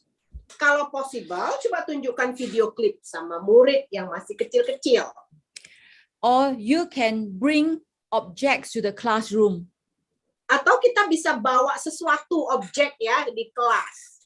Yeah. So you can bring mirror. You can bring cups, you can't see. Okay, you can bring things to the classroom, to concrete objects to demonstrate. Kita bisa mendemonstrasikan, kita bisa bawa contohnya mangkok ya ke kelas ya. Contohnya membawa apalah yang bisa mereka lihat untuk mereka bisa mengerti seperti itu ya.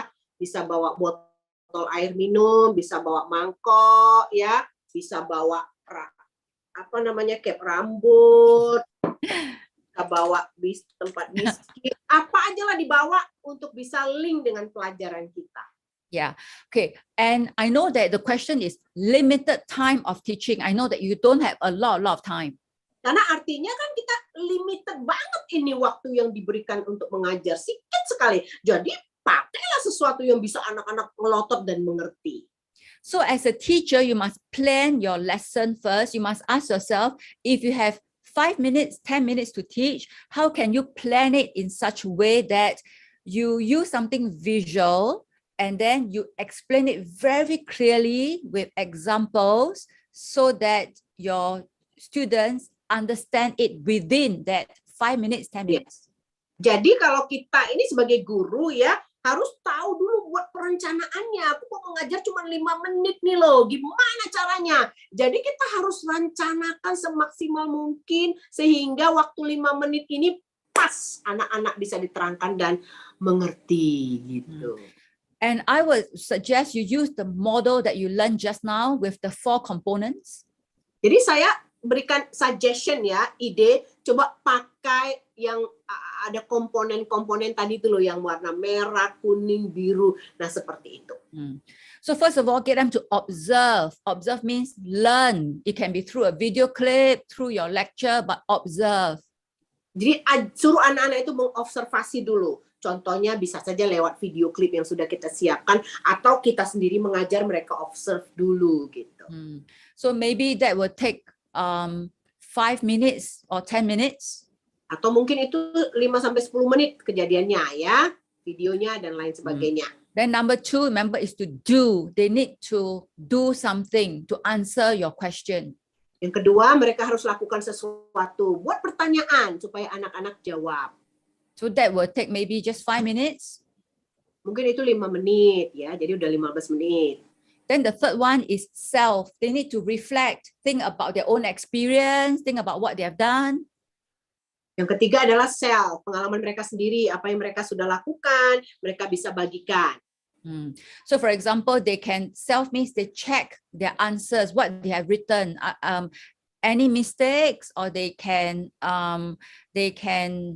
ask them some questions so that they can reflect a checklist and so on, but reflect on what they have done. Jadi refleksikan apa yang mereka sudah lakukan, suruh mereka ngecek ulang pertanyaan itu, suruh mereka melihat bagus-bagus, seperti itu. So that will take 5 minutes. Mungkin itu 5 menit, jadi udah 20 menit toh. And the last 10 minutes is others. So now they can maybe pair work, group work, check each other's answers, give comments. Jadi 10 menit terakhir mungkin pair mereka, kasih pasang-pasangan, mereka ngecek apa yang ditulis teman mereka, seperti itu. Yeah, and the last 5 minutes for you as a teacher to summarize the lessons. Nah, sisa 5 menit lagi kita sebagai guru coba kita rangkum semuanya. So this whole lesson can be done within 30 to 35 minutes. Jadi pelajaran itu bisa selesai dalam waktu 30 menit atau 35 menit. Alright, okay. Oke, ada lagi pertanyaannya? Semoga bisa terjawab kasih, ya. Bagus sekali jawaban dari Miss Charlene. Pertanyaan selanjutnya, bagaimana pembelajaran di diskusi melalui Zoom? Oke, in English. Okay, how to do discussion via Zoom? Okay, the best way is actually using breakout rooms. Cara yang terbaik memang adalah menggunakan breakout room. Jadi kita ini di breakout. Yeah, and the breakout rooms is like group discussion. It's the same thing. Small group discussion. Jadi di dalam breakout room itu diadakanlah diskusi ya. Jadi begini, di Zoom ini kita bisa pecah ini grupnya. Kita bisa atur sehingga yang 88 orang kita ini atau 91 orang ini bisa dibuat menjadi 9 grup. Jadi satu grup 10 gitu. Jadi bisa kita lakukan. And on Zoom, it can be done in 2 ways. One way would be random. That means Zoom will randomly assign the students, but based on the grouping that you decide, it can be 5 people, each group 5 groups, each group 4 persons, but randomly assigned. Jadi begini, kalau kita ada murid, contoh 40 orang ya, kita bikin grup mereka masing-masing. Jadi secara random kita buat grup mereka.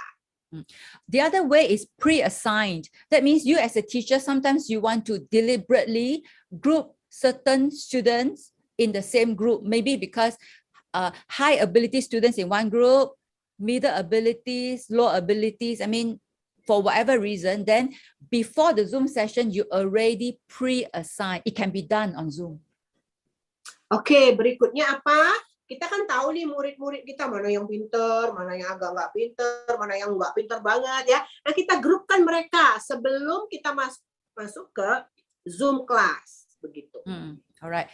So it would be good if you want to, maybe we can arrange for a session training on using breakout groups. I'm not sure. So that is the best way. Oke, mungkin untuk pelajaran kita berikutnya kita bisa belajar bagaimana menggunakan Zoom untuk breakout room supaya kita bisa mempraktekkannya sebagai guru. But if you can't, it's like what we have done today. They can still discuss, but using chat, they can still comment on each other's answers by typing. Tetapi kalaupun tidak, maka mereka bisa melakukan seperti yang kita lakukan sekarang. Komentar atau diskusi bisa dilakukan lewat chat room. Or you can, like what I did just now, use the gallery mode where you see all the faces. You ask the students to turn on the camera. You see everyone, and you can discuss as a class. Boleh juga anak-anak itu di Zoom room suruh buka video ya supaya kelihatan nih wajah-wajahnya semua. Jadi kita mulai diskusi lewat Zoom. Langsung muka dengan muka kita lihat di layar itu ya. Alright, okay. Ya, seperti itu. Ada lagi pertanyaannya, David? Masih ada satu pertanyaan lagi, Bu. Pertanyaannya, apa saja contoh metode yang dapat kita lakukan agar siswa dapat memahami materi pembelajaran sebanyak 90%? In English. Okay, let's translate. Okay. What are some examples of methods that we can do so that students can understand 90% of the learning material. Is all the active learning strategies that I have shared with you just now? Semua active learning strategy yang tadi saya sudah bagikan kepada kita semua. Yeah. So it will be, for example, and is what you all have mentioned as well, for example, playing games, role play, doing case study, etc.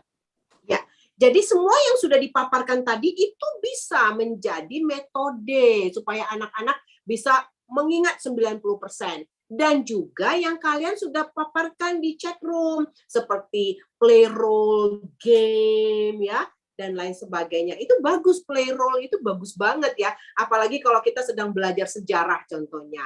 Napoleon Bonaparte. Oh, si Ucok jadi Napoleon ya contohnya. Mereka senang. There are many methods, but what is important is that they must apply what they learn using their using the whole body, you know, using what they see, what they hear, what they do, and so on. Yes, jadi yang terpenting adalah mereka bisa memahami dan melakukan apa yang mereka lihat, apa yang mereka sense, ya, dan lain sebagainya di kelas, contohnya, ataupun di online class.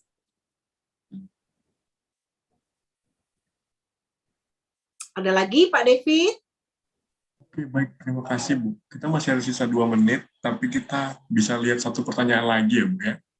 Okay, we don't have much time, but let's see the next question. If I give projects to primary students, usually the parents complains, because they are the ones who do it, not the students. How to solve this?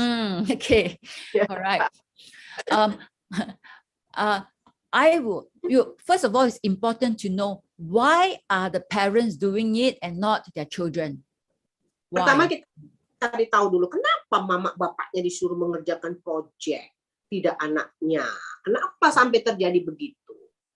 Is it because number one, it's too difficult for the children, so the parents have no choice but to help the children? Atau mungkin proyeknya itu terlalu sulit, jadi mama pun harus bantu di rumah. Then maybe as a teacher, you may want to design the project in such a way that your children are able to do it without depending on adults. Oke, karena itu guru ya harus mendesainlah proyeknya bagaimana ya supaya anak-anak ini yang melakukan, bukan mama bapak. Jadi buat project yang menarik contohnya. Oh, is it because the children are not interested? They are not willing to do it. They're lazy, so the parents have no choice but to do it. Bisa saja anaknya nggak tertarik ya, mereka malas, jadi disuruhlah mama bapaknya yang bantuin. Then maybe you may want to give projects that are very interesting, very exciting. The children are very curious. They want to do it because they want to find out the answers for themselves. Atau buatlah project yang menarik gitu loh, yang anak-anak itu kepengen tahu jawabannya ya. Jadi mereka melakukannya sendiri. So I suggest you may want to inform the parents and discuss the parents before you give the projects. Atau bisa juga informasi dulu ke orang tua sebelum kasih proyek ini kepada anaknya gitu. The parents, of course, can be partners. I'm not saying they cannot help, but they cannot take over the projects. Jadi bisa aja orang tuanya itu berpartner dengan anak didik ya, dengan anak mereka waktu mereka melakukan proyek. Bisa juga. Yeah, and work with the parents, because tell the parents that doing projects and all that, these are 21st century skills, critical thinking, creative thinking, is for the good of their own children, for them to do it for themselves. Jadi kita bisa himbau orang tua ya, melakukan project ini adalah gaya abad 21, ayo dong sama-sama gitu. Jadi mereka bisa berkembang sama-sama. Yeah, okay. Sorry, now I'm reading the chat. I don't know whether this is about the, I'm not sure whether, usually I give projects such as video of singing for Christianity. In the old school, they're involved a lot in singing competition, but now they don't want to do it again. I don't know whether this is a different question, right? Ratna. Ratna. It's related. Oh, okay, all right. Ratna, she says related to what we're answering now. Oke. Yeah. Jadi satu cara begini. Kalau kita kasih project sama murid bilang, kalian waktu ngerjain itu di video ya, bikin tripod deh, videoin ya kalau kalian ngerjain. Mau ngerjain sama papa, mama silakan. Yang penting ibu guru mau lihat kalau itu adalah kerjaan kalian. Seperti itu. Boleh juga. So I would think that again, as it's a very important question because it means that when you want to promote active learning, you cannot do it on your own. You need support. Jadi kalau memang kita ingin ya mempromosikan active learning, kita nggak bisa melakukannya sendiri memang. Kita perlu dukungan-dukungan. You need support from fellow teachers, you need support from the parents. Kita perlu dukungan dari sesama guru, perlu dukungan dari orang tua ya, karena ini membuat aktif, anak-anak aktif gitu.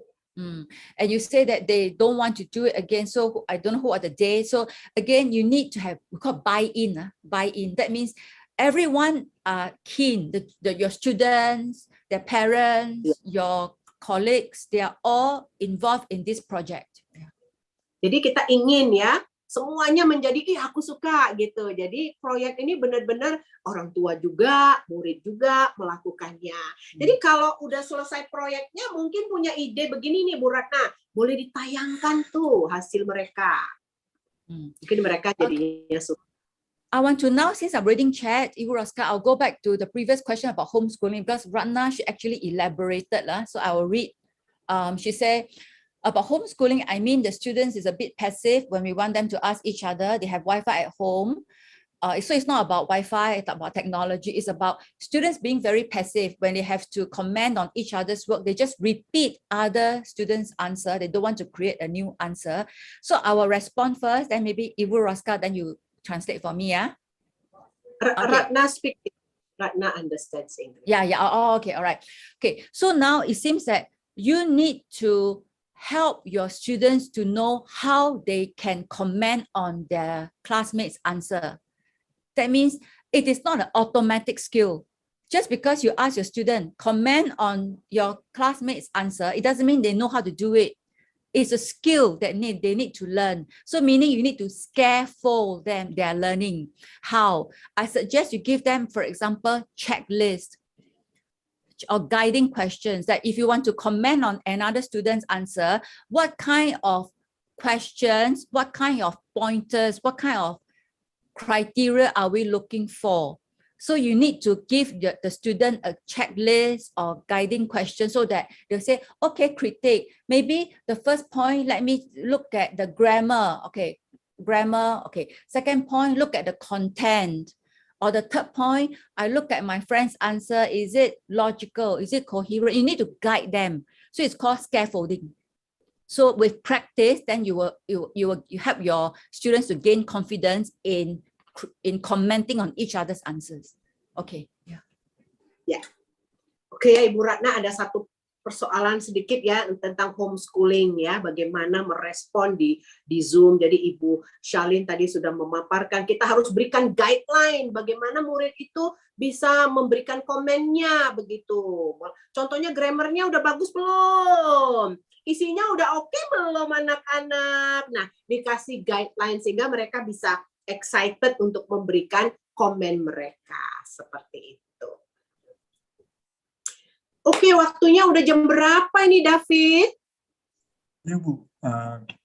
Dari sekian banyak pertanyaan yang sudah diberikan, kami berterima kasih untuk pertanyaan yang luar biasa. Kami mohon maaf juga kalau belum sempat menjawab semua pertanyaan, tapi kami percaya dari semua materi yang disampaikan dan dipaparkan oleh Miss Charlene, semua pasti terjawab sih. Semua membantu kita semua dalam proses kita belajar mengajar di sekolah masing-masing. Baiklah, saya kembalikan kepada Bu Eni. Thank you so much, Mrs. Dr. Shalin Khan, Ibu Roska, Om Bin Choi, dan Bapak David Natalio. Bapak Ibu yang hebat, terima kasih atas waktu dan partisipasinya dalam webinar TIC Teacher International Community yang ke-10 ini. Kami mohon maaf atas pertanyaan yang belum sempat dijawab Bapak Ibu, namun jangan berkecil hati, pertanyaan Bapak Ibu bisa dikirim melalui WhatsApp group. Bapak Ibu yang terkasih, demikianlah paparan acara webinar TIC Teacher International Community yang ke-10 pada hari ini. Dan kami akan mengirim link absensi melalui chat Bapak Ibu. Kami mohon Bapak Ibu mengisi link tersebut dengan nama lengkap serta email yang benar. Jika ada Bapak Ibu yang mengalami kendala, silakan hubungi pihak kami. Demikian acara webinar kita hari ini. Jangan lupa kita akan berjumpa kembali tahun depan di acara webinar TIC Teacher International Committee berikutnya. Saya Heni Mariance Syagian pamit undur diri. Sampai jumpa dan terima kasih.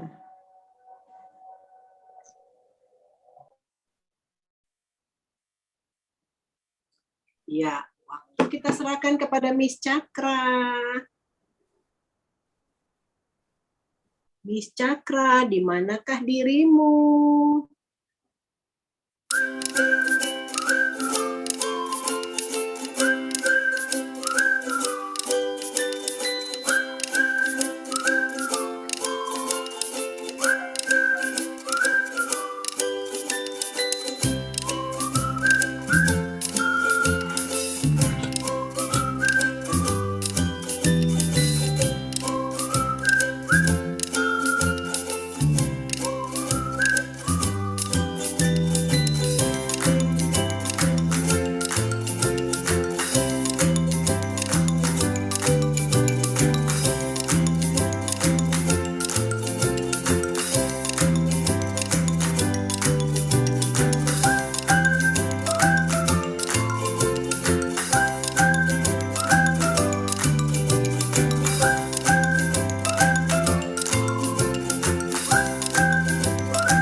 Oke, terima kasih Bapak Ibu sekalian. Sampai jumpa kita di webinar tahun depan.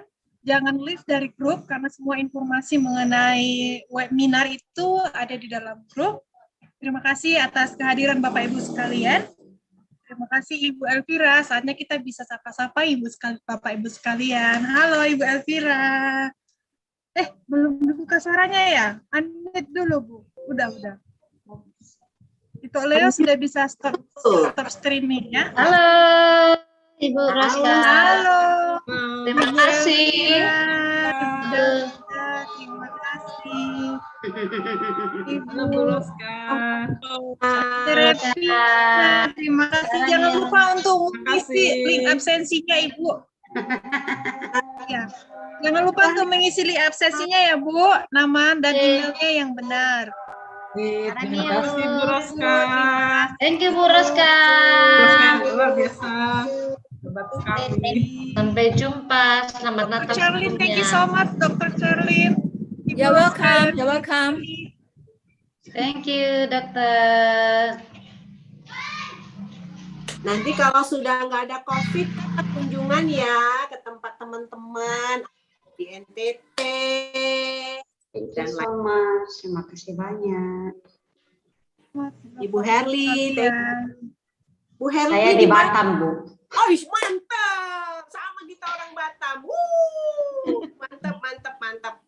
Saya baru tiba di Batam, Bu. Kemarin sudah selesai karantina. Wah, good. Dari sekolah mana, Bu Herli? Saya SMP Emmanuel, Bu. Oh, SMP. Iya, penyanyi GPB Emmanuel. Iya. Wonderful. Terima kasih banyak. Thank Terima you so much. We'll see you next in the future. Yes, see you next. Ibu Roska, bisa di stop streaming kah? Stop streaming? Oh, okay. Sure. Okay. How to do it again? Let me try. Dapat streaming. Oke, terima kasih Ibu-Ibu. Nah, Bapak-Ibu sekalian yang sudah mengisi link absensi, sudah bisa meninggalkan link room Zoom-nya ya Bapak-Ibu? Oke. Makasih, Miss. See you. Dan Bye. Elvira. Ketemu Ibu. Ibu. Sama-sama. Miss Natalina Keloko, terima kasih. Ibu Dwi Aryani, Ibu Yosetin, thank you so much. Ibu Mariam. Ibu Wilhelmina. Iya, thank you Ibu. ya. Pastikan Bapak Ibu sekalian mengisi link absensi dengan benar.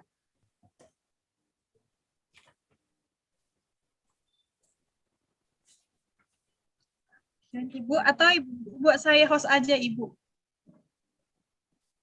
Sebentar ya. Ibu harus belajar active learning ini namanya. Yes. Active learning.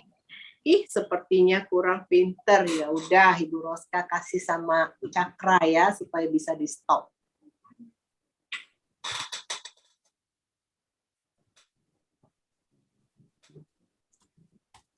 Active learning.